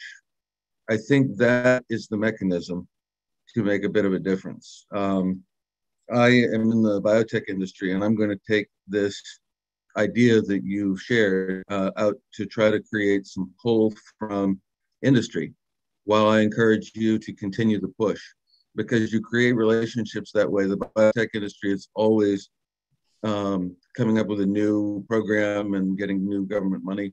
So I think your idea of contract research is the key to broaden the technology. I encourage you to push it on your end, and I will use the recording of this to push it on my end. Speaking of recording, Ms. Prey captured on video a comment which was major universities are a production line. I'm going to enjoy mentioning that again and again to my colleagues who are presidents of some of the major institutions. And I think it's a challenge for us, particularly those in academia as well as in business, to do better. Thank you for your time. Thank you, Stephen. Are there any other questions at all? Any other questions? Well, I think you guys bowled them all over. That's why. Okay, so I want to thank you for this very lively conversation. You know, this is such a great way to kick off this panel series. It's clear that the community college is part of our nation's vasculature, pumping educational resources into all parts of the United States and bringing access to higher education in STEM, technical training and partnerships in every community. It is also clear that more needs to be done to support students of underrepresented groups to access these pathways and to support faculty in these critical roles. Thanks again to our wonderful panelists for their thought-provoking presentations and work on this critical issue. And may I please have a moment just to thank Reba, Nadine, Alexandra, and Portia. They're the ones that have put this all together. The NSBO staff is really awesome. And I'll end by saying I did give a shout out to community colleges in my Senate hearing this morning. Yay! Okay, so with that, I will end and turn it over to Ellen. Well, thank you so much, Jerry. And I certainly want to add my thanks to Tom, Chrissy, Mary, and Revelyn for this lively and important discussion. And of course, to Jerry and to our staff for helping put the panel together. I hope we can continue to engage with you as we move forward with our own efforts on this critical issue. At this point, I will adjourn this open plenary session. We will reconvene in a plenary open session again tomorrow morning at 11 a.m. Eastern with a discussion of the Vision 2030 Year 2 priorities and Dr. Malcolm's presentation. Right now, we have a lunch break until 3:20 p.m. Eastern. At that point, we'll have an open session of the Committee on National Science and Engineering Policy. And we'll be opening up the coffee room for any member who wishes to use it over this lunch break. Thank you.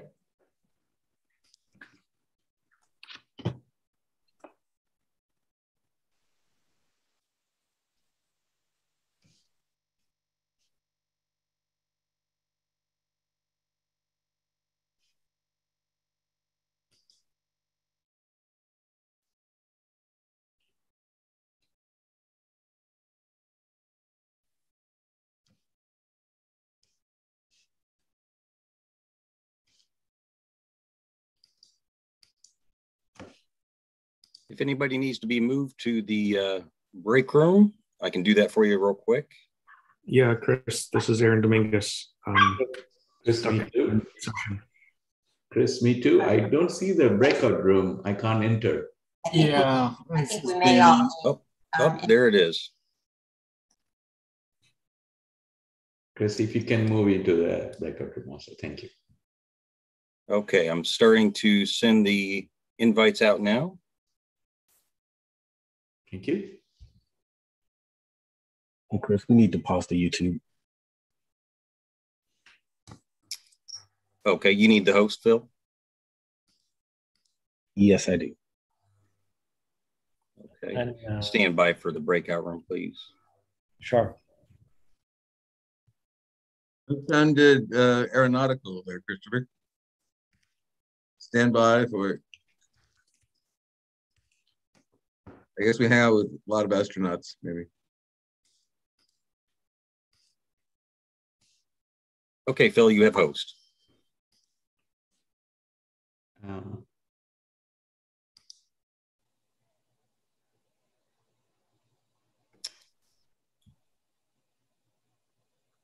soon as I get the host back, I can start the record.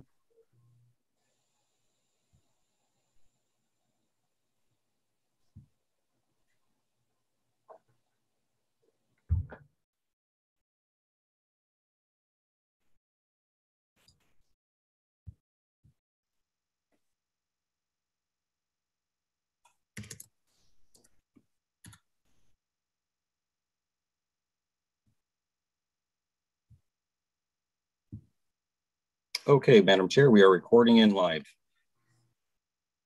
Thank you. And I'll turn it over to Julia to open her committee meeting. Thank you very much, Ellen.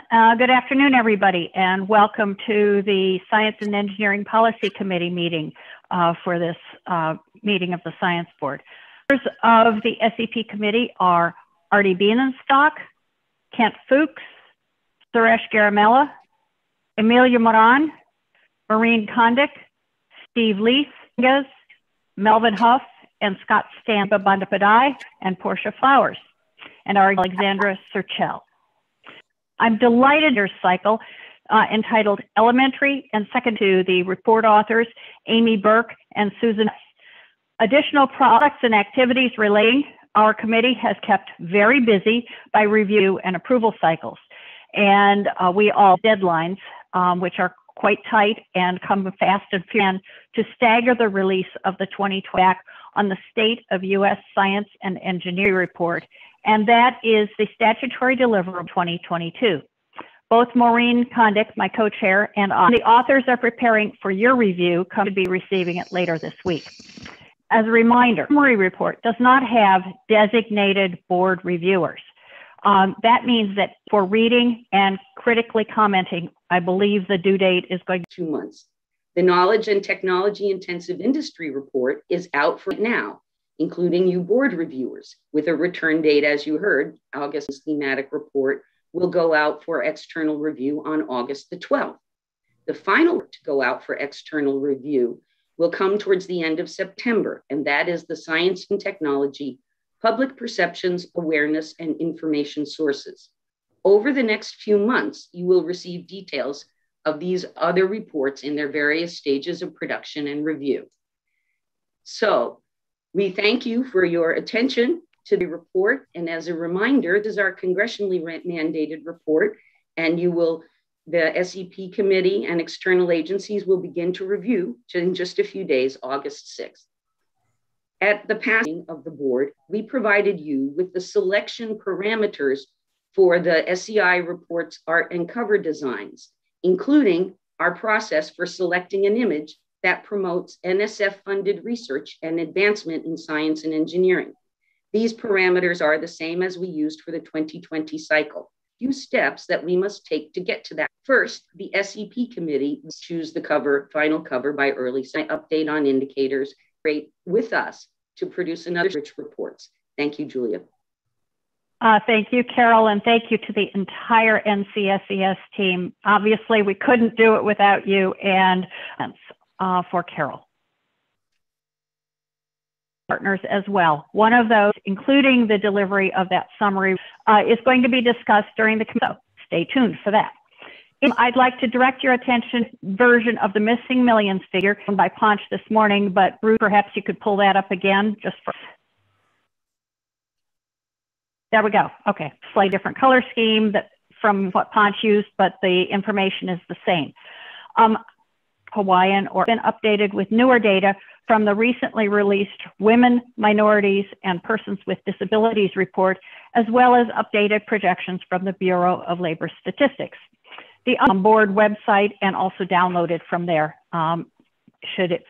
Moving on, as UD has spent actually a lot of developing policy messages around two topics this year. The first is nurturing U.S. science, and the second is on the economic impact of international. We've been working on policy to accompany the first indicators thematic report and the summary report. Our nurturing talent policy leads on reducing financial barriers, both NSF and federal stakeholders for whom we've begun developing near-term policy products. Very productive and informative conversation. That is the first of several such conversations considering STEM degrees. In addition, this team will for congressional and administrative educates the financial challenge in lower income backgrounds and provide recommendations to help make STEM graduate education a viable and sustainable option for all. Moving on to the economic impact of international students and workers, Suresh Garamella and I serve, and that topic focused role of international students and enterprise. Contributions really make it essential that welcomes the best talent from around the world. The team is currently working to argument with available data while from sources other than indicators that may also be useful in illuminating the importance of foreign-born talent to globally careers of national importance. Things such as AI, high-performance computing, and advanced manufacturing. And these that are particularly important industries are ones that are popular to extent by foreign-born degrees in this country. Building on the team's work, NCSES is now exploring the potential for a policy-neutral data product, always produced on this topic, would leverage their expertise with federal, so stay tuned for that.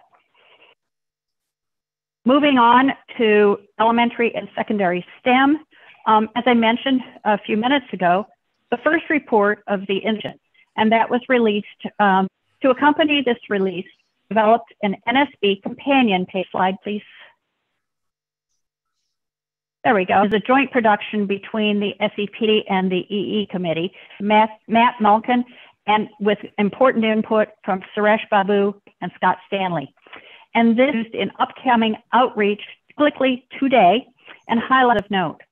The first is U.S. students last stagnant, really flat over the last 13 to say the least, and is, we believe, competitiveness and leadership in innovation, and it must be all levels from low gap in STEM achievement across differing millions.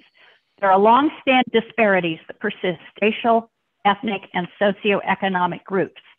Except racial and ethnic minority groups far lower than their white. When socioeconomic status was taken into account, scores. This is particularly concerning as close to half of all U.S. or the majority of students are eligible. Lastly, and not surprising, disruption to K-12, access to online instruction and live virtual teacher hours, parents, Hispanic, or two or more races. These data highlight an area of national concern and urgency. Move quickly and with conviction to bolster K-12 STEM educational and access gap among diverse backgrounds. Our national approach to prioritize delivery to all K-12 students. This one-pager is consistent with the Vision 2030 and is a call to action for all of us. This one-pager, which board members can find in your board book, and is now areas to bring forward new or updated data from indicators reflecting each roadmap area. As such, this policy product would serve the dual role of being because the timing of when Vision 2030 came out was after Indicators 2020. There still may be people that we can influence or people who are not aware of Vision 2030 as our guiding document and kind of North Star. So I would agree to just to highlight that in there. And then some points about that we're looking that we've all talked about before in terms of the missing millions, expanding in geography of innovation, and talking about the benefits of research. But if we can make sure that in that cover letter, we can get more people to read Vision 2030, then I think a lot of the things that you're aspiring to, particularly the K through 12 issue, will have a broad base of support. Thanks very much for that, Vic. One other thing that, as I've gone through some of these reports in a little more detail, and one actually quite recently, that occurs to me we want to at least consider is the fact that actually there has been progress in the demographics as a whole across STEM fields in terms of improving the demographics. And actually, I know 2 years ago when I was reporting, there were some fields where, for example, the number of women had increased, but the field had grown so much that they actually had not gained any ground at all in terms of percentage representation.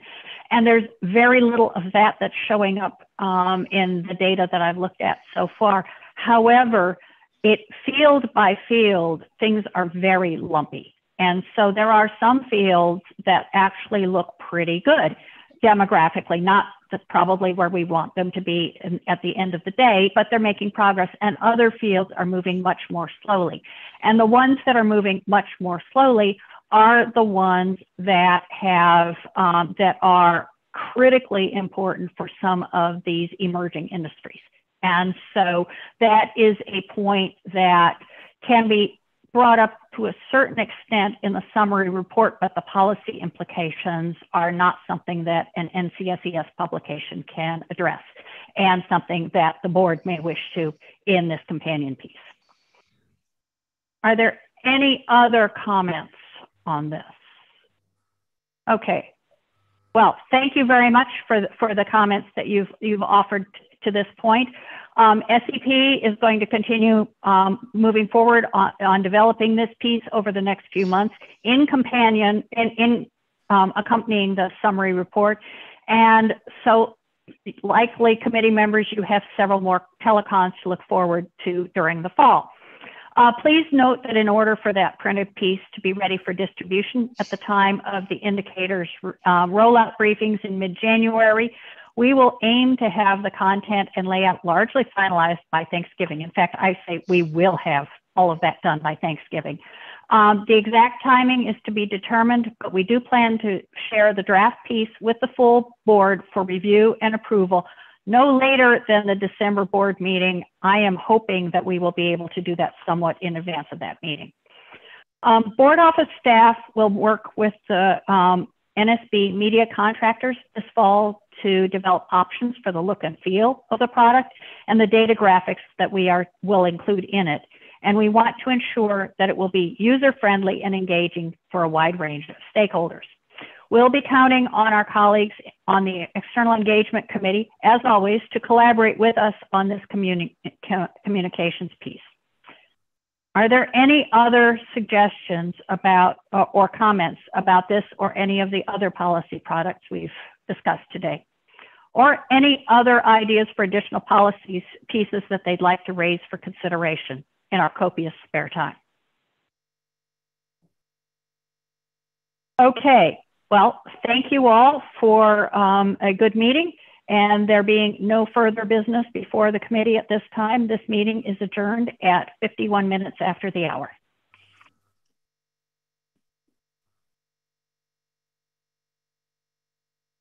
Thank you very much, Julia.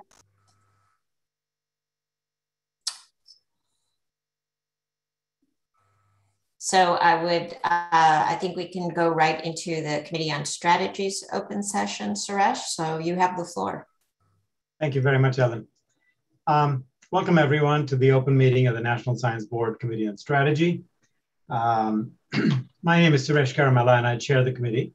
Committee members are Vice Chair Heather Wilson, Roger Beachy, Dario Gill, Mel Huff, Matt Malkin, Emilio Moran, Dan Reed, Alan Stern, and Steve Willard.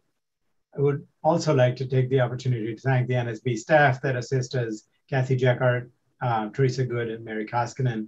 As NSB members know, they're the lifeblood of these committees. We have 3 agenda items today: approval of prior meeting minutes, a budget update, and an update from the Technology Innovation and Partnership subgroup. As we've become accustomed to this, please raise your hand or use the chat function to ask a question or make a comment. And unless you have a clarifying question, please save them until the end of presentations. So moving on to the approval of the Committee on Strategy minutes, at this time I ask for formal approval by the Committee on Strategy members of the minutes from the committee's open session at the May 18th, 2021 NSB meeting. The minutes are in tab 6.2.1 of the Diligent Board Book. Are there any corrections to the minutes? Hearing none and with no objections, the minutes stand as approved. We'll move on now to the FY21 and 22 update on the budget. We'll hear an update on the current year's budget and also fiscal 22. We'll hear from NSF Director Panchanathan and Budget Director Caitlin Fife. Panch, would you like to begin? Thank you very much, Suresh. Really appreciate the opportunity. I think Caitlin is going to share the slides. I'm going to set the stage in terms of how we are looking at this, because this is consistent with all that we have been talking about, at least since I have taken on this role. Caitlin, if you'll move to the next slide, please. As I've always consistently maintained with all of you, the message is that budget follows strategy. Throughout the meeting, I'm going to be coming back to you on the sequence and even in the future. That's how we are thinking about it, and I'm sure that's how you want us to think about this. So we will discuss our strategy for future investments and then describe how the budget follows strategy. The steps that we have taken to coordinate and engage with the board, for example, with the committees, with the one-on-one meetings, and on the recent brainstorming with the committee on strategy have really helped us a lot in terms of strengthening our strategy and therefore the budget investments.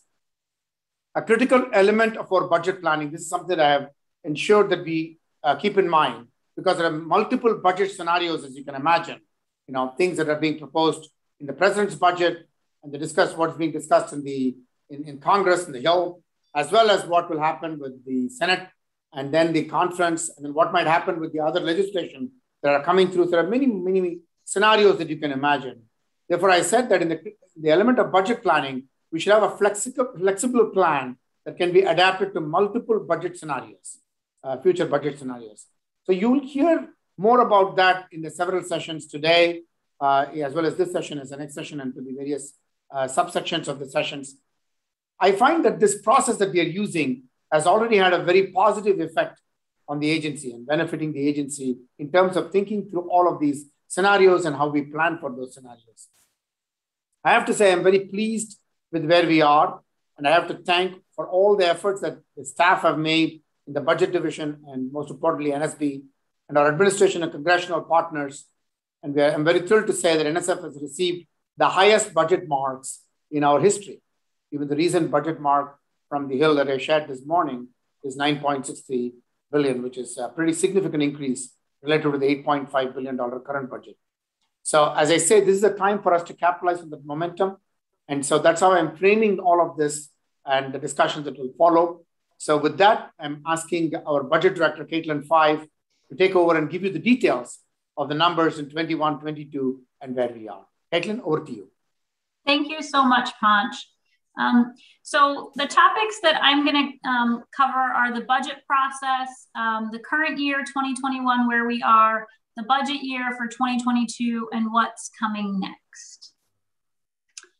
So first, I wanted to show where we are. So as you have talked, it has been a busy spring for us with the budget full details being released in March or in May, and also with us having gotten some additional resources as part of the American Rescue Plan. Earlier this summer, we had the NSF leadership retreats that were internal, and then also a meeting with you all. And so we are now working and waiting for OMB to provide us and OSTP their joint R&D budget priorities memo that will be the framework for fiscal year 2023 government-wide. And we do have, hard to believe, but we do have a budget submission coming up right around the corner in September for fiscal 2023. For the current year, as you all know, we're operating at an $8.5 billion budget for fiscal year 2021. We're getting towards the end of the fiscal year, so we are quite busy getting all of our awards out and spending funds before the fiscal year closes out. We received the $600 million in supplemental funding, and we are working to spend that. That is available through fiscal year 2022 as well. So you've probably seen some of those funds go out, but we will continue spending those over the next fiscal year as well.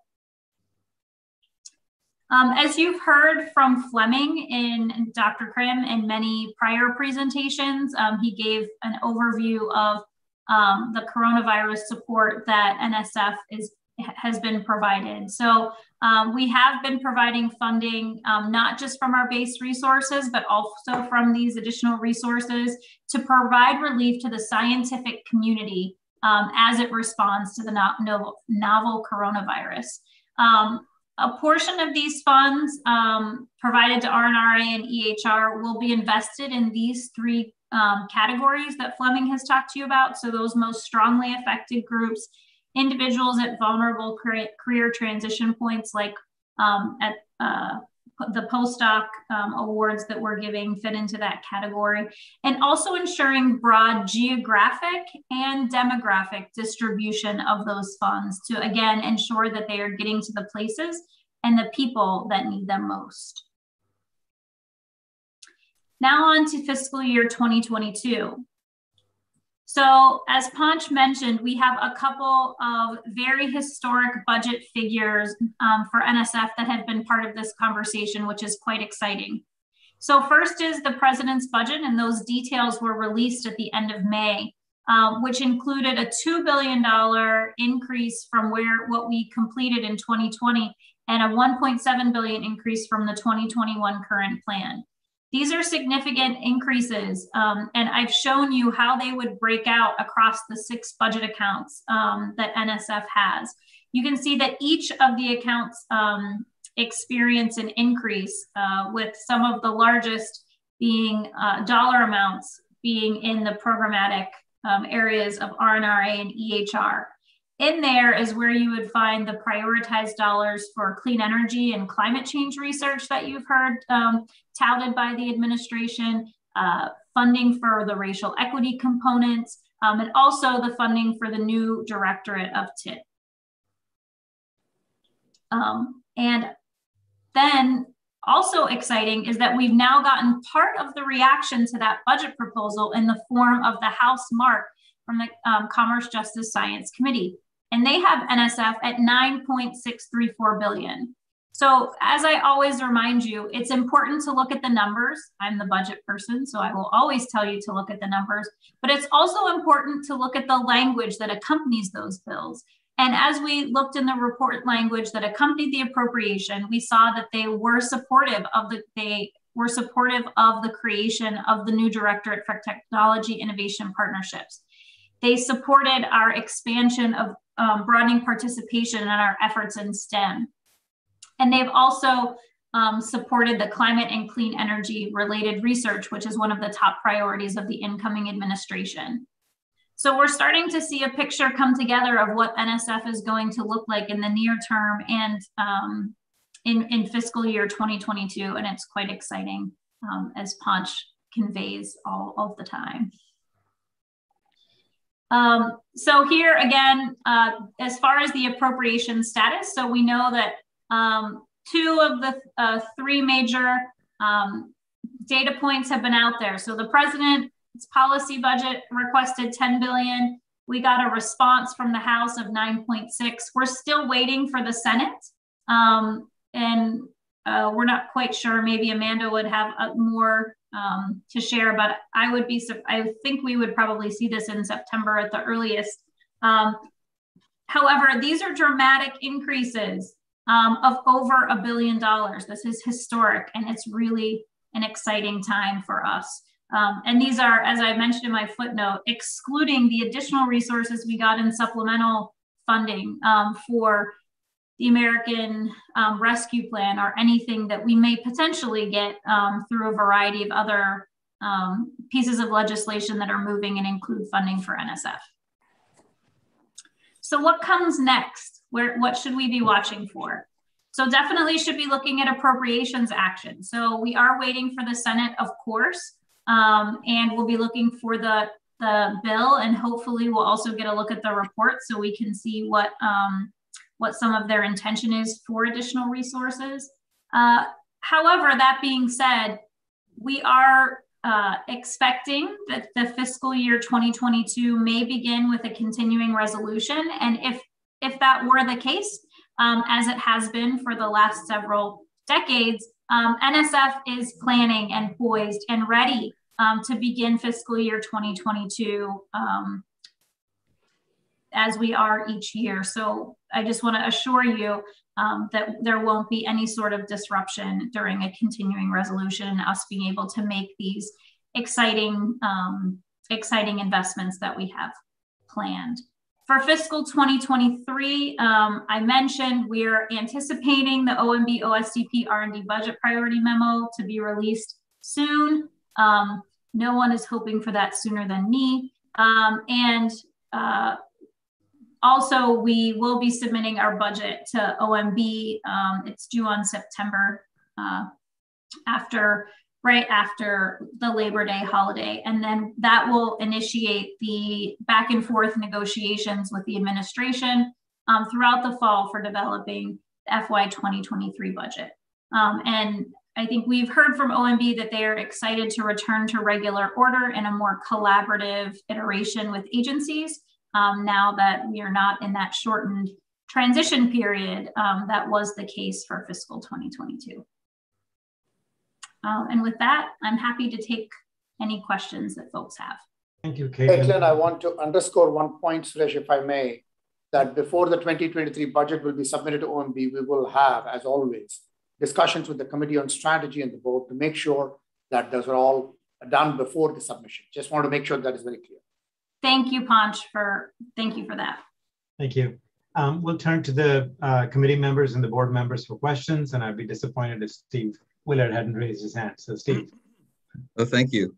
Looking at your slides, which is slide 9 and 11, it's quite clear that things have generally increased to reflect about a 20% increase in funding. The only exception to that is NSB funding.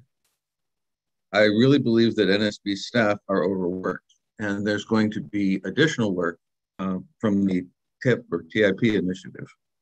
I think it's appropriate to keep at least proportionality of funding, which would require a higher funding level for NSB. What are your views on that? I will turn that to Panch. Thank you, Steve. And I appreciate the question. This is not something that we at NSF essentially control in terms of the funding that is allocated for the National Science Board. So this is something that is given as part of the negotiations that OMB has as part of the entire budget package. But having heard what you have said, and even the office that has represented that, we are talking with, we'll most certainly be talking with Ellen and Vic to see how we can be helpful. But we don't necessarily drive or control that. I just want the board to know that that's not what we do. So, but however, we are glad to be of assistance where appropriate.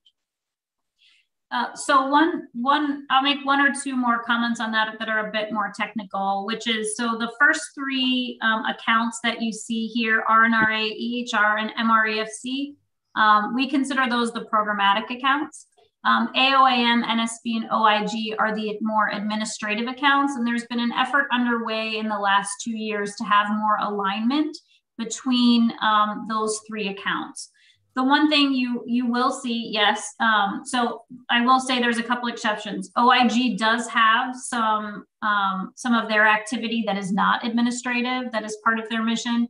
And AOAM similarly has parts of the funding there, such as rent or other things that they're paying on behalf of the entire foundation. So just looking at those lines isn't telling the whole story. But we are striving to get alignment as far as, around personnel and benefits and having a similar policy across all three of the accounts that are paying for like things. And so, so I've been talking with John, and I think there is an opportunity for us to continue the discussion. And the most helpful thing I can say is that it's always important to know what the needs are. And unless we know what the specific needs are of the agency or the various components, the better we have those defined, the better we're able to assist in making the case to OMB on behalf of the foundation as a whole. So how would we do that? We would work with staff to present materials to you, because I'm convinced that our role of support and oversight, but support of the NSF is going to increase. Those needs are going to increase along with the size of the organization. So would John and his team present you with backup points on that, or how else would we do this? So yeah, I'm helpful. I'm not a decision maker, but I can help in facilitating deliverables and getting the information that would need to be that would need to facilitate those types of decisions. I think it's a conversation between Ponch, Ellen, and then also talking with OMB. I will say, having been at OMB, I don't think it is in the agency or NSB or OIG's interest to try to go to OMB and negotiate separate direction for each of those accounts. I don't think we want OMB giving us budget account level direction. I think it's best for us to figure out something where we can collectively present something to them. So I'm happy to talk further about it. Steve, thank you. I thank you for raising the point, and I'm slightly confused about how it would ever enter the picture if we don't push for it. So just in case John, actually, or Ellen, does either of you have a quick comment on Steve's question? I'll say one thing, Suresh. We're talking here about past appropriations and past requests. There's a version of this conversation that would be more appropriate and closed as it relates to the FY23 request. Yeah. Very good. I thought as much. Thank you very much. I'll ask a question and then we'll turn to Mel as well. So Punch, I had a question. You'd spoken to the committee about the need for additional staff now on your side, right? Especially with an expanded budget. Could you talk a bit about plans for the agency operation and award management, AOAM, if the final FY22 appropriation is closer to the house mark than the president's request? So I think, basically what we have done is, as you know, when I presented the president's request, I said that we took extraordinary efforts to have a significant growth in the AOAM consistent with the growth of the staffing needs that have been accumulating over several years that I talked about the last time that we met. So we represented that, and that was the reason when the budget increase was proposed, the president's budget, which we're very, very grateful for both the president's budget as well as the House budget right now, to both the Congress and the administration. We are very grateful. So clearly there is a mark, as you see clearly in the president's budget, and likewise there's a mark in the House mark, a proportional increase. And there are other mechanisms in the past that have also been part of this, which is the transfer authorities, as you know, Suresh. So that's also something that is part of the congressional language. So we are looking at that also. So there are possibilities through those mechanisms. It's a question of what mechanisms we use to grow this budget, but we continue to make the case in terms of what we need as AOM for delivering, delivering the results of what we're being asked to do in terms of outcomes. And I think there is receptivity both in the Hill as well as the administration to see how they can help us in this regard. So we are getting prepared for all of that. As I said earlier in my prefacing remarks, I'm a firm believer that we have to have multiple scenarios, budget scenarios looked at, and not wait for the number to be handed out finally and then figure it out, but have all scenarios worked out ahead of time and be ready to launch. Yeah. Thank you, Punch. Mel Huff. Hi, I'm a little confused. Who ultimately does determine the funding? So Mel, are you talking about the agency funding as a whole? No, the office funding. You mean the NSB? Yes. Okay. So so Congress will ultimately, because it's a separate budget account, our appropriations has in law a specific amount for each of these 6 budget accounts I'm showing are in the bill that Congress will pass. So for the purposes of what budgets are implemented, that is set by Congress. As with all the budget, Mel, Congress decides the final budget. That is, the enacted budget is what we work with. The enacted budget, as Caitlin said, has got these specific line items that you see in this table here in terms of RNRA, EHR, MREFC, AOAM, NSB, and OIG. And the bottom 2 are not something that NSF essentially is the one that interfaces, and that is determined by OMB and Congress as separate line items. I just want to be very clear about that. But how much is determined by, for the office staff of the NSB? Who ultimately determines how much money is allotted? Once a line item is given by Congress, then John and Ellen and Vic will sit together and determine how best it is allocated within NSB. Okay. I will stop there because I think I'm already crossing the threshold of beyond the foundation. I'll stop there and let Suresh and others take over. Okay. Thank you for the discussion. Thank you, Caitlin and Punch. To keep us on time, we'll move to the 3rd topic for this session. So after the May NSB meeting, Chair Ellen Ochoa asked the Committee on Strategy to take the initial lead in interacting with Director Panchanathan and his team on the changes and evolution at NSF with a focus on TIP, Technology, Innovation, and Partnerships. At my request, committee member Dario Gill is leading a small subgroup with Dan Reed and Committee Vice Chair Heather Wilson on this. I'll turn the floor over to Dario to update us on where things stand and next steps. And after Dario's update, I'll ask the committee for a vote on creating an official subcommittee on TIP. We'll go to you first, Dario.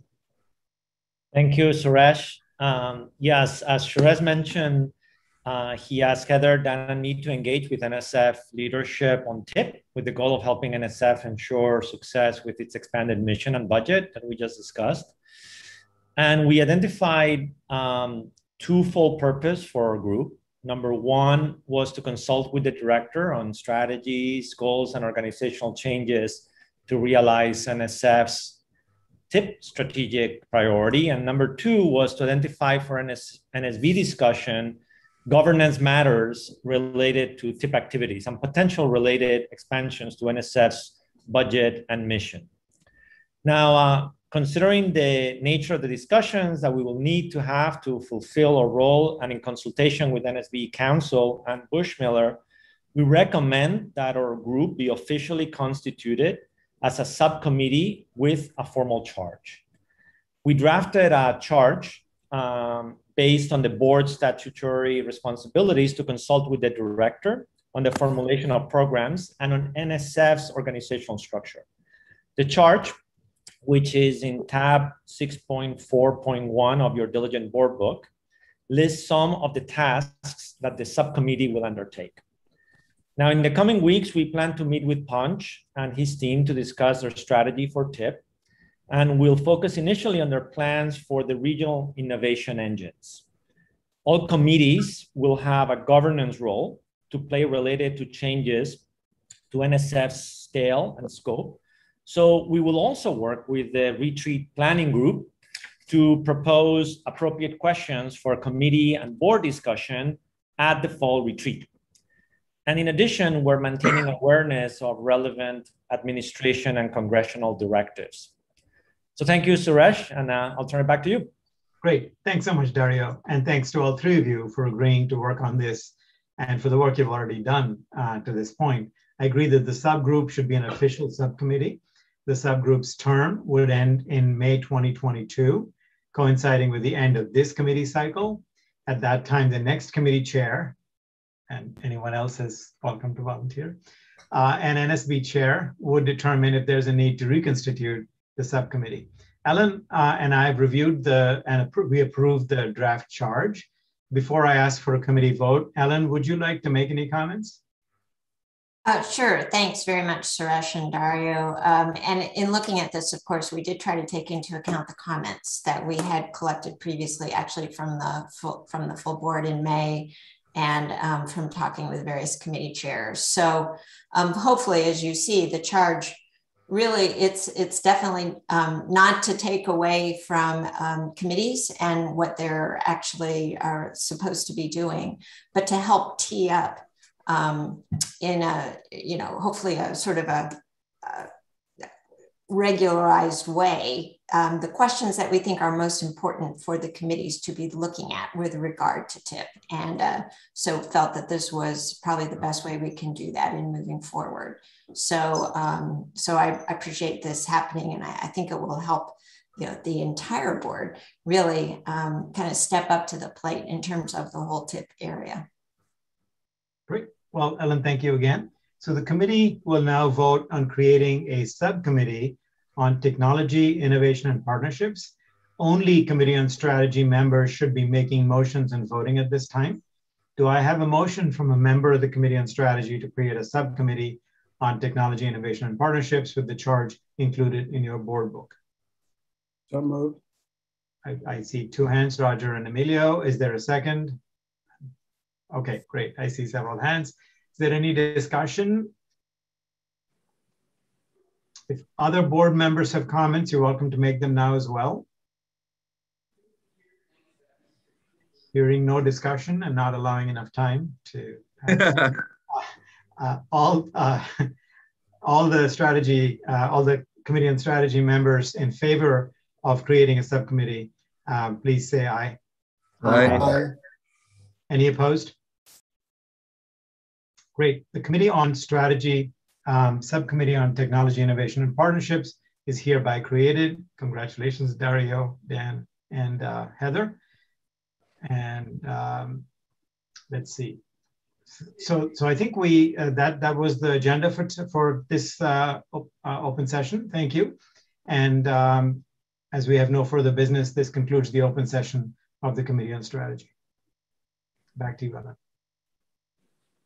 All right, thank you, Suresh. And I want to thank Dario, Dan, and Heather for their willingness to be on this new subcommittee, and to Ponch and Erwin for their engagement and open with us on the whole TIP subject.